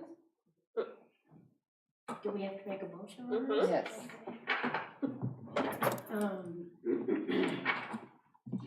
I make a motion that we approve the contract with KYA Services LLC. Second. Roll call vote, trustee Grist? Yes. Trustee Perez? I think we need to make an amendment that it's for the purposes of changing the playgrounds. Well, it's up here on yours. I'm doing 13G. I'm reading it right from here. Okay. Then I yes. Trustee That's the Martinez? understanding. Yes. Trustee Tosti, yes, 4-0. Thank you. Aaron? Thank you very much. Okay. So we are moving on to 14, Superintendent's Report. Superintendent Sanchez? Okay, so almost there. Superintendent's Report. Good evening, board and cabinet and the few folks that remain. Tonight, we want to review a bit of data in the sense of how many students are enrolled in the district. As of Friday, when this agenda was posted, we had 5,686 students enrolled. Our ADA on that date was 92%. So it has crept up a little bit. We were in the 91s, so which is good. There's a breakdown of the student enrollment by school. As you can see, we are still there's a great variation from a school such as HDLA in the 800s to schools like Mays and R.O. Hardin in the 400s. Okay, not a lot of change, but just an ability to see where we're at. In regards to collective bargaining or negotiations with the unions, we have regularly met with HESTA, the Teachers Association, and CSEA, the Classified Association, to continue our bargaining, our negotiations, and it remains in progress. With CSEA, the parties have reached an agreement on those particular articles. I believe it is 6, so we're making progress. And we are in the process of Article 9, 12, 13, and 14, so there's progress there. With HESTA, we met on March 8th and received their compensation proposal earlier this month. And then on March 22nd, we met again. And as we had indicated, we wanted to take a look at our second interim report and see where we are at financially. We have, however, made great progress. And we've accomplished and finished up Articles 1, 2, 3, 5, 14, 18, 19, and 20. And we have in progress Articles 4, 7, 9, 10, 11, 13, 15, and 16. So with both units, I believe we've made quite a bit of progress. And let's see if I can move forward. I'm pressing the wrong button. There we go. We also have our exciting summer school program. Colleen has done a phenomenal job of shouldering this giant task, which is going to benefit a lot, and right around 800 students. Yes, ma'am? I'll wait until you finish and then can I ask a question about summer school? Sure. So we are still taking registrations. We are currently posting our positions. We have somewhere tens and dozens of jobs that this program will create for both certificated and classified. And when I mean tens and dozens, I mean a lot. An unheard of amount of summer positions that the ELOP program will create. So we're super excited about that, and 800 students in the summertime for Gen Ed, plus our extended school year that Gabe is working on we will have a robust program. On Yes. after the day camp hours, are children expected to stay the entire time? Can it be part-time? Can it be like 3 days a week, or how is that going to be run? Great question. So part of the funding requires that we provide a 9-hour student day during summertime. And so if we add up all of that time, it will give us the correct amount of time in regards to what regulations are for this new funding, so that when we report out either attendance or what the total time period was, we need a 9-hour daily block. Okay, so there's Regular. no part-time. There's no part-time, there's no drop-in. It's If they're on an IEP, it's still the same. I think that we would be working with our special education program. Ideally, we would want students to stay there the entire time so that there's not, a revolving door, which creates a safety issue. Yeah, it would be for IEP services, 2 hours a day. I think that if it's something specific, potentially we can Right. talk about it, Right. Yeah. Okay. Okay, good question. Gabe? Yeah, the ESY would be, the students would receive 4 hours of ESY based on their Right. needs. But then I understand that, but in the part-time at home, they get ABA. Right. Well, the district doesn't, ABA wouldn't be a related services, but whatever is on the IEP would be implemented at the school site. Okay, we'll talk How about later. we talk about it? Yeah. Yeah. Okay, if it's a specific case, maybe? Yeah, we'll talk later. Okay, so in speaking, this is super exciting, and I wish the room was standing room only like it was a few hours ago. We have this exciting funding, ELOP, which is new, or it is something that we are utilizing and receiving from the state. So it will fund the summer of all summers, summer 2023, with the day camp that we're super excited about. It will provide the after-school and summer school enrichment programs with an after-school care during the school year that will end approximately at 6 p.m. That will help our families. We have also built in 30 non-school days. Those are the summer days at 9 hours apiece, which will fulfill requirements. We will be offering this to the unduplicated count, the students, which would be our foster youth, English learners, low socioeconomic. However, we don't stop there, because once all of those students have been offered the opportunity, then we can open up enrollment to anybody. So essentially, everybody can be included. The ELOP funds will include funding for new classified positions during the school year and again in the summertime. So we're very excited about that. Also, it will create funding for a certificated administrator coordinator position, because as these two slides probably do not capture the magnitude of the program and the funding and the reporting and the enrollment and all of the things that come with this big project that we're super excited about, we need somebody to shoulder the project. You should probably let retired, classified, and certificated know about them. If you fog the mirror, we'll hire you for ELOP. No, I Yes. think you should, let them know. We're in the hundreds here. We're in the hundreds, yes. So we will be sending this out to staff if it hasn't gone out already, as far as the job announcements, and to any subs, because we foresee that we'll have a need. Okay? Then we don't stop there. We go on to more fun and more exciting news. That's super positive. California Proposition 28, which funds art and music. This was voted in November 2022 by the voters. So what it will fund for the Hollister School District is one certificated additional music teacher. That could be a music teacher or a voice teacher. It will depend on, who applies. So that is an addition. It's a new position. It will fund 7 certificated new positions that will help support intervention. So that is super duper. And then we are funding 3 current certificated staff, current teachers, from this new fund Yes, ma'am. Are we gonna target, the, upper grades? Proposition, For the 7 certificated new positions? Great question. Proposition 28 is for all, and it will include support and intervention in the upper grades. We are looking to moving towards that. Right, and then, are these gonna be temporary positions?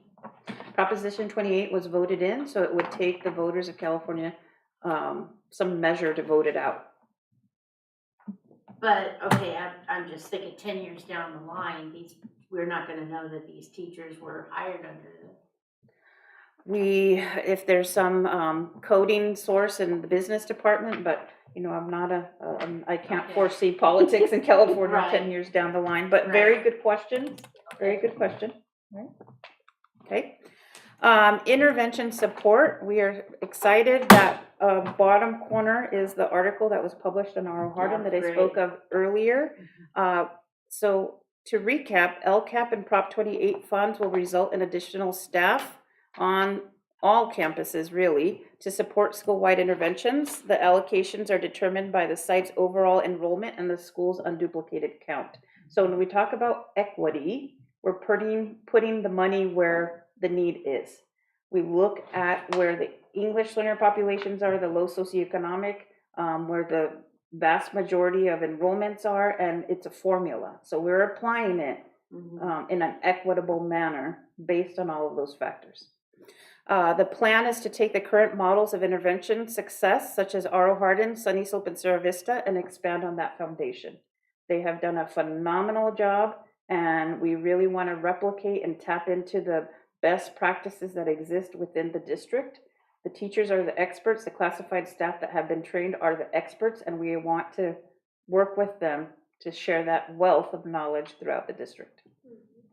Funds will be leveraged, and one of my most favorite terms now is braided together to create the new positions and fund the initiatives. We have to be creative in education because We're limited in we are resources. limited, but we're making braids left and right. So we want to talk a little bit about the Superintendent's Facilities Needs Committee. The committee met on March 16th, and it was determined, as we heard a little while ago from Director Bazzetta, that addressing the playground needs and roof repairs were absolutely essential. The staff that were present, it was certificated admin and classified. The determination was unanimous in that it came from them naturally. The playgrounds are a legal requirement for the district to have in good repair and accessible to all. This contract that the board, thank you, approved would allow for us to do that. The roof repair is essential so that eventually we can work down or through the buildings and address the carpet issues, the paint issues, the electrical issues. But we cannot do that until our roofs are in good repair, because then we're throwing money away, right? Yes. Now, what Liz was saying in background history, about the schools that were renovated, and then it was going to be Calaveras.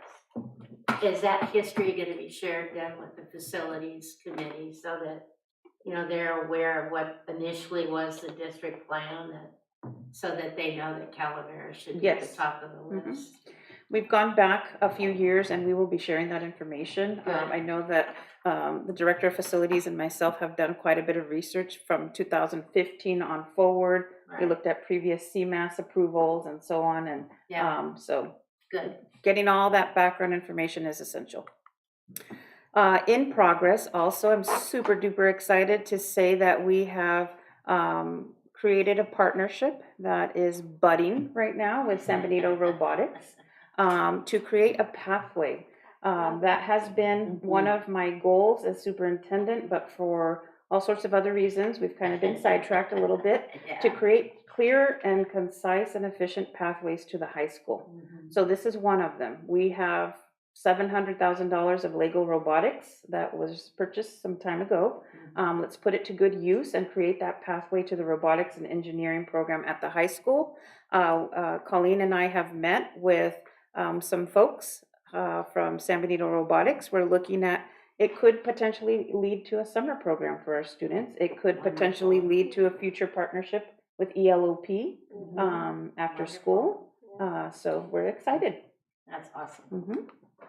Dr. Seuss Day, we have 2 board members that somebody sent me these pictures. We have Trustee Toasty and Trustee Marks. I said, oh, I know these gals. Let's put them up on the screen. So thank you very much for going out to Dr. Seuss Day and reading.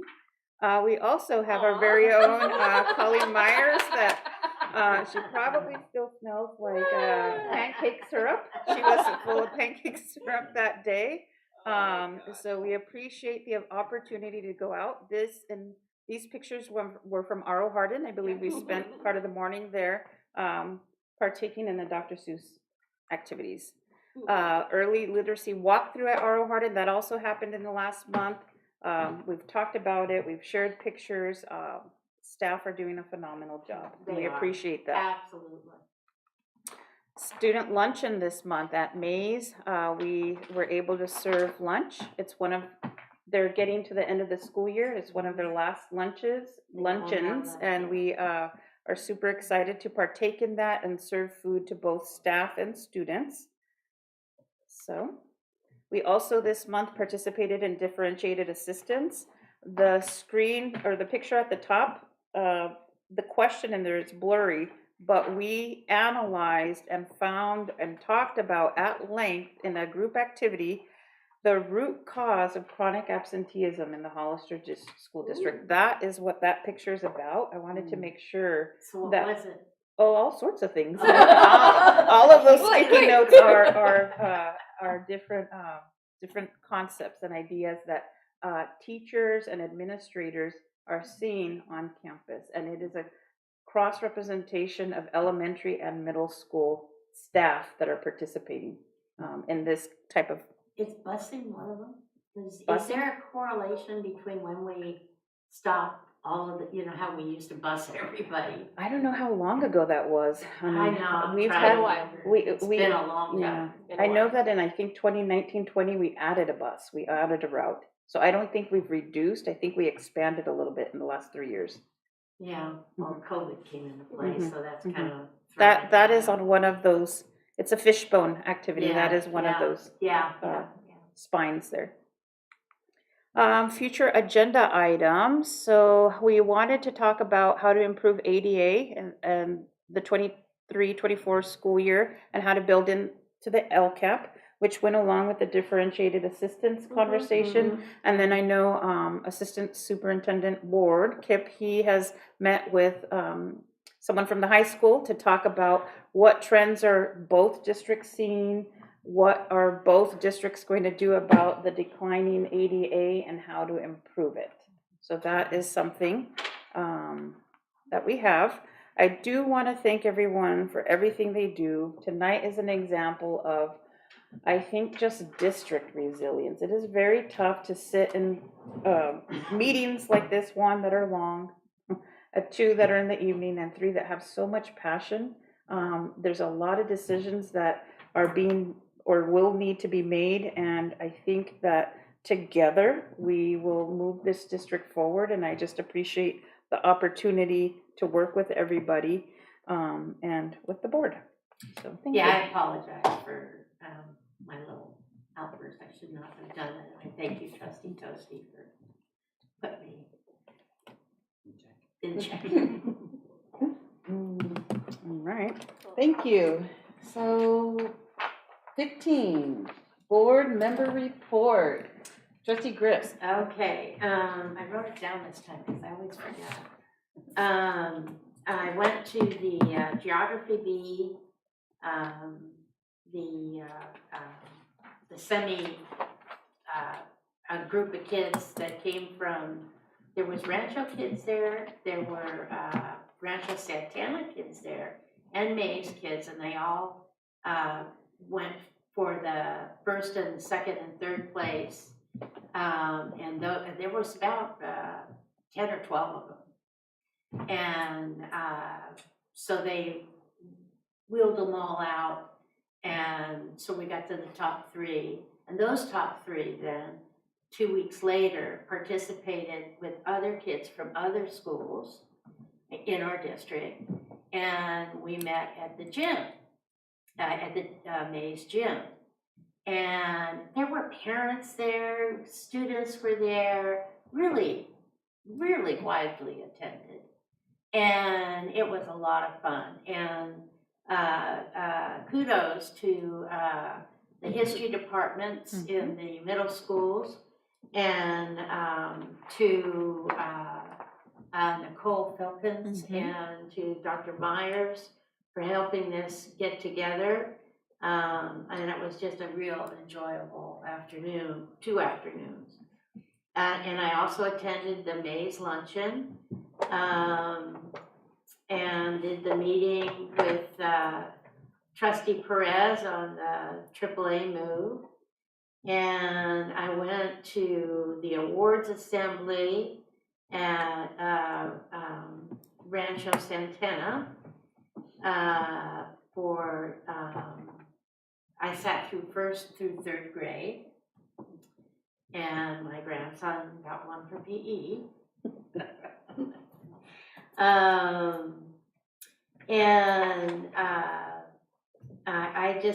I want to say, going to the different schools and everything,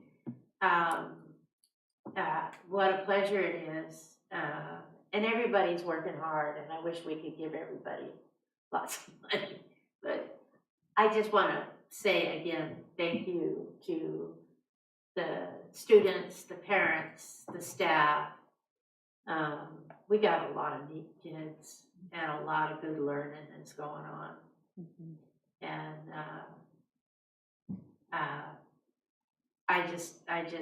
it's a good thing. It's a really good thing. And we did a community, Lisa and I did a community outreach at Sunnyside. I've been busy. Very busy. Yes, I as well. Let's see. There was Legislation Action Week in early mid-March, so I went to the Assemblyman Robert Rivas. Here, so you guys can hear me. People present there were people from Monterey County, Santa Clara County, obviously Crystal Lamonto from our county. I was present, and obviously some staff members from Robert Rivas who represents us. In that meeting, obviously the budget was a priority. They want to make sure everything is fully funded, especially COLA, which we all are interested in. At least we are hoping there are no cuts, and that's what we mentioned to the staff, that we make it through. We also don't want programs that have been implemented recently that they maintain their existence, meaning don't let the money dry out for those programs that were created. Right. Legislation that we are in support of is AB 1023, which is focuses more on bigger districts that maintain a lot of sensitive information on their database or whatever they do, because there was I think one of the big districts got hacked in and released sensitive information, so they're bringing up funding for that. And then of course there was SB 645, which talked about the small districts and administration and making sure that the teacher ratio, to revise that. And then AB 906, which is about sustainable programs servicing Afghan students. So that was a really good meeting that I attended. Obviously, we had the special board meeting on the 14th. On the 15th, Jan and I went to AAA to hear about to Mays, talking about the AAA move. On the 21st, Liz and I went to AAA in Calaveras for community engagement. And then this morning, I spent it at AAA in Calaveras and toured Mays as well and spent time with the staff there. The teachers and custodians and everybody else. And then here, I'll leave you with you guys. and I do plan to go to Bar Hardin on the Friday spend my Cesar Chavez Day with them. So, Ah. That's it. Like I said, I do want to go to all our schools. They're on the list. It's just taking me some time. Well, you do work too, right? I do work. I do have a demanding job. Yes. For me, it was the two meetings, the for AAA, with the AAA parents and staff at Calaveras with Kathy. And then the second meeting was just the LCAP presentation. That was with Jose, also at Calaveras. And for me, it's harder for me. I work in a school district, so it's a little bit more challenging to get time off to be at the different schools because I'm expected to be at work, working with students. So it's a little bit more challenging for me to, but for sure this Friday I want to take the opportunity, since the high school doesn't have school, is go around and visit the different schools, starting with Calaveras. Nice. I had the opportunity to read for Dr. Seuss's Day, and Sarah Vista invited me. They had a great program. I was there a couple of hours, and the librarian there, she had a wonderful. Yeah, she's awesome. She is. She did a great job. I enjoyed reading to the kids. That's my most favorite thing to do, of course. And I look forward to invitations from the schools. I also did go to Lad Lane and read there for Dr. Seuss Day, so that was really enjoyable too. And that's it. So, any future agenda items? Well, I put a discussion on AAA, so that's already set. So, I don't know when this can happen, but I was thinking, since what happened yesterday, that maybe we should, and maybe work with the county office, but think about a community meeting with our police and sheriff and our healthcare workers, mental health care workers, about the signs to look for to prevent school shooting of the people that, it seems, I guess they leave a lot of, most of them are teenagers, young people. Things that as parents and as community, thinking out loud here, so this is just something to think about. But could we as a community do some kind of have people talk about what it is, what are the signs, what do we look for? There's someone that might be on the edge of doing something so heinous. What is it? Because now it's coming out that the parents thought that she had gotten rid of all the guns. The guy before, they didn't know, I mean, so we as people, you could put locks on doors. She just shot at him. It didn't matter that there was a lock. She didn't care. I'm just throwing this out. I mean, it is something for us as a board members. I mean, I feel so helpless. And I'm sure everybody in this room feels helpless. Maybe we can get some advice from our SEL. Well, I was just thinking, is there some way that we can get the community, because and is there something that we could do and maybe you're right, start with the SEL and see what they have to, I'm just bringing this up because, I mean, I was devastated yesterday, as we always are. Yes. So, without going into too much debate. Right. There are The thing is, it's heavily debated because you're gonna have law enforcement give us an opinion about what they see, right? And implementation from that side. And the SEL will do the emotional piece. And it's just, what are we looking for? I think it's understanding what outcome we are seeking, because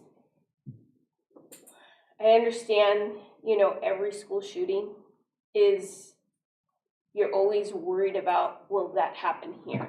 Right. And what can we do to be proactive? Because the last thing I want is for that to happen in our community and us think about the shoulda, coulda thing. And so that's because we're debating this conversation right now at the high school. But again, it's what are you seeking to gain from, because your community is looking from the outside. It could be it's our parents, right? Mm-hmm. It's our other agencies that support our community. But that in itself there's certain restrictions with bringing in entities, right, on campus. Right. And how much control do we want to allow for those entities to have over what happens in our sites, right? So again, I know there's evaluations that can be done by law enforcement to give us clear insights as to what is a safe campus and what isn't. But the internal pieces of what programs are we running on site? I know Mays does a great job. The principal, having come from the high school, has implemented a lot of things that she saw kids transition and trying to figure out, what can I do here with these kids, 6th, 7th, and 8th grade, that are impressionable, that I can make a difference so that they're making better choices. Because again, it's about having those conversations with our students and presentations. But I'm thinking of the parents too. We need to help the parents on help them what to look for. But that's part of the conversation, the presentations that perhaps, again, looking at what the district, whatever we're providing the students should also be captured with For the presentations parents, for parents. Right, okay, we're on the same page. Yes, but that's at a different site need, right? Because comprehensive middle schools are very different from our K-8 schools. Oh, for sure. And I know what's happening at Mays may not be happening or may not be needed to the degree that it needs to happen at our middle schools. But again, I think I think the conversation needs to start at some point. Shall we put it as a future agenda item? Well, I don't know. I just wanted to, maybe it's just something to put in our thinking cap. I don't know. I don't know. What do you suggest, Superintendent Sanchez? Okay, so I'm listening to the different, talking points. And I do see, as Trustee Martinez says, there is a broad spectrum of ideas that could potentially come up. And I know that we're on future agenda item topic. So the SEL team is hired and is an employee of the district. And so we can ask them for a presentation. Are we also interested in asking law enforcement for? Aren't they presenting? They will be presenting a future month, whether it's April or May. I kept saying they were presenting. I think so. Are we also asking for staff to reach out to law enforcement for some sort of connection there, or do a presentation for us? If they're available to do a presentation, or are we talking about strictly SEL? I think I just need further guidance as to what the majority of the board would like to hear. Have police do what parents should look for at home? I don't know.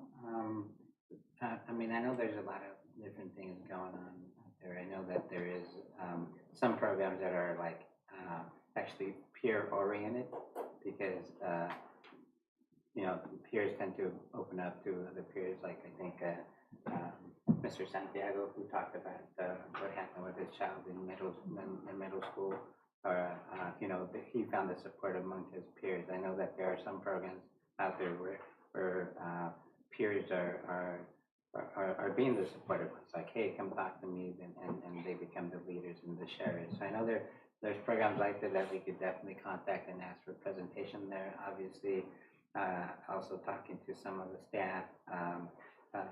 We also, because of our budget limit, some of our schools have academic counselors, but they don't have emotional support counselors, which is something which is in our capability. Right. If we find the money and we can get those resources out there, and obviously, the two schools that I would put them on there would be Rancho and Mays, because there's a comprehensive middle schools I think that would help change some of the things that are going on there as well. Would the board, I think in the interest of, you know, wrapping up Right, and right, going right, through, right. are we interested in having the SEL team potentially present something to Let's the start. board? Let's Okay, start with so them. we'll start that with the way, SEL see how it team. goes. Okay. And maybe Superintendent Sanchez might be able to give a call to Chief Reynoso and see what his recommendations might be. So I know our past chief, Westrick, has a consulting, and he does this analysis. But again, that could possibly come in with facility costs now, because now you're looking at more fencing or something, right, to deter access. But again, he could very well do an evaluatory process at our schools to determine that as well. Are they secure? Are they safe? What would we, you know? So again, there's different pieces that you can reach out to kind of get an idea of what perspective you would get from both sides, the support side and the law enforcement side. Trustee Perez? I mean. Oh, future agenda item. Yeah, no, I don't, I think we put it. Yeah. I think there's It's a just couple- that, you know what threw me was that she just blew the doors open. She just, you know, shot through the locks. I don't care if there's a lock, I'll just shoot it up. And I'm like, oh my gosh, that was all of my security, you know. When I was a teacher, it's like, oh, we're locked in, you know. It took it all away. So, Trustee Martinez, future agenda? Yes, so I know I brought it up before, but now that we're all here, a joint board meeting with Hollister High School, and their feasibility to do something this year, because they have 2 board meetings a month.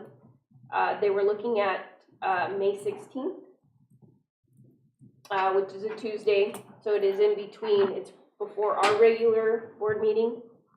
But that was something that they are really interested in doing with us, and reaching out to our superintendent, Sanchez, to about the agenda and figuring out what conversations we can do together. What's already been happening, right, together, but other areas of collaboration that we can work on. Right. I definitely can reach out if that, I know I have reached out to superintendent from the high school, Dr. Tannenbaum, when you asked me to, and he will be connecting with me. May 16th is a community engagement meeting, so we would have to either reschedule that one. Do it on a Monday or a Wednesday. We could do you and I and Kathy have a community outreach at RSS. So I could get more information if the board would like on that joint board meeting, and then share it with the board? Yes. Yeah, okay. I could do that. I think it's a good idea. I have no future agenda items. Any announcements, reminders? Thursday night. Is it 5 o'clock? You have a 5:30? joint, we have a joint board meeting. Oh, okay. Due to the late hour, can we postpone closed session? Is that something we can do, or we do need to go into closed session? Oh, we have it on the agenda, right? That's something we automatically go into. Well, it's 10 o'clock and I think board policy, 10:30. oh, is it 10:30? I think it's 10:30. Okay. Were there still items that we needed We to? wrapped up, we were super Okay, efficient. Awesome. So then, could I make a motion that we skip closed session since we covered everything in our first closed session? One second. A roll call vote, trustee Gris. Yes. Trustee Perez. Yes. Trustee Martinez. Yes. Trustee Toasty, yes, 4-0. I make a motion that we adjourn. Yay! Perfect. Yeah. All those in favor? Aye. Aye. Thank you. Thank you. Thank you.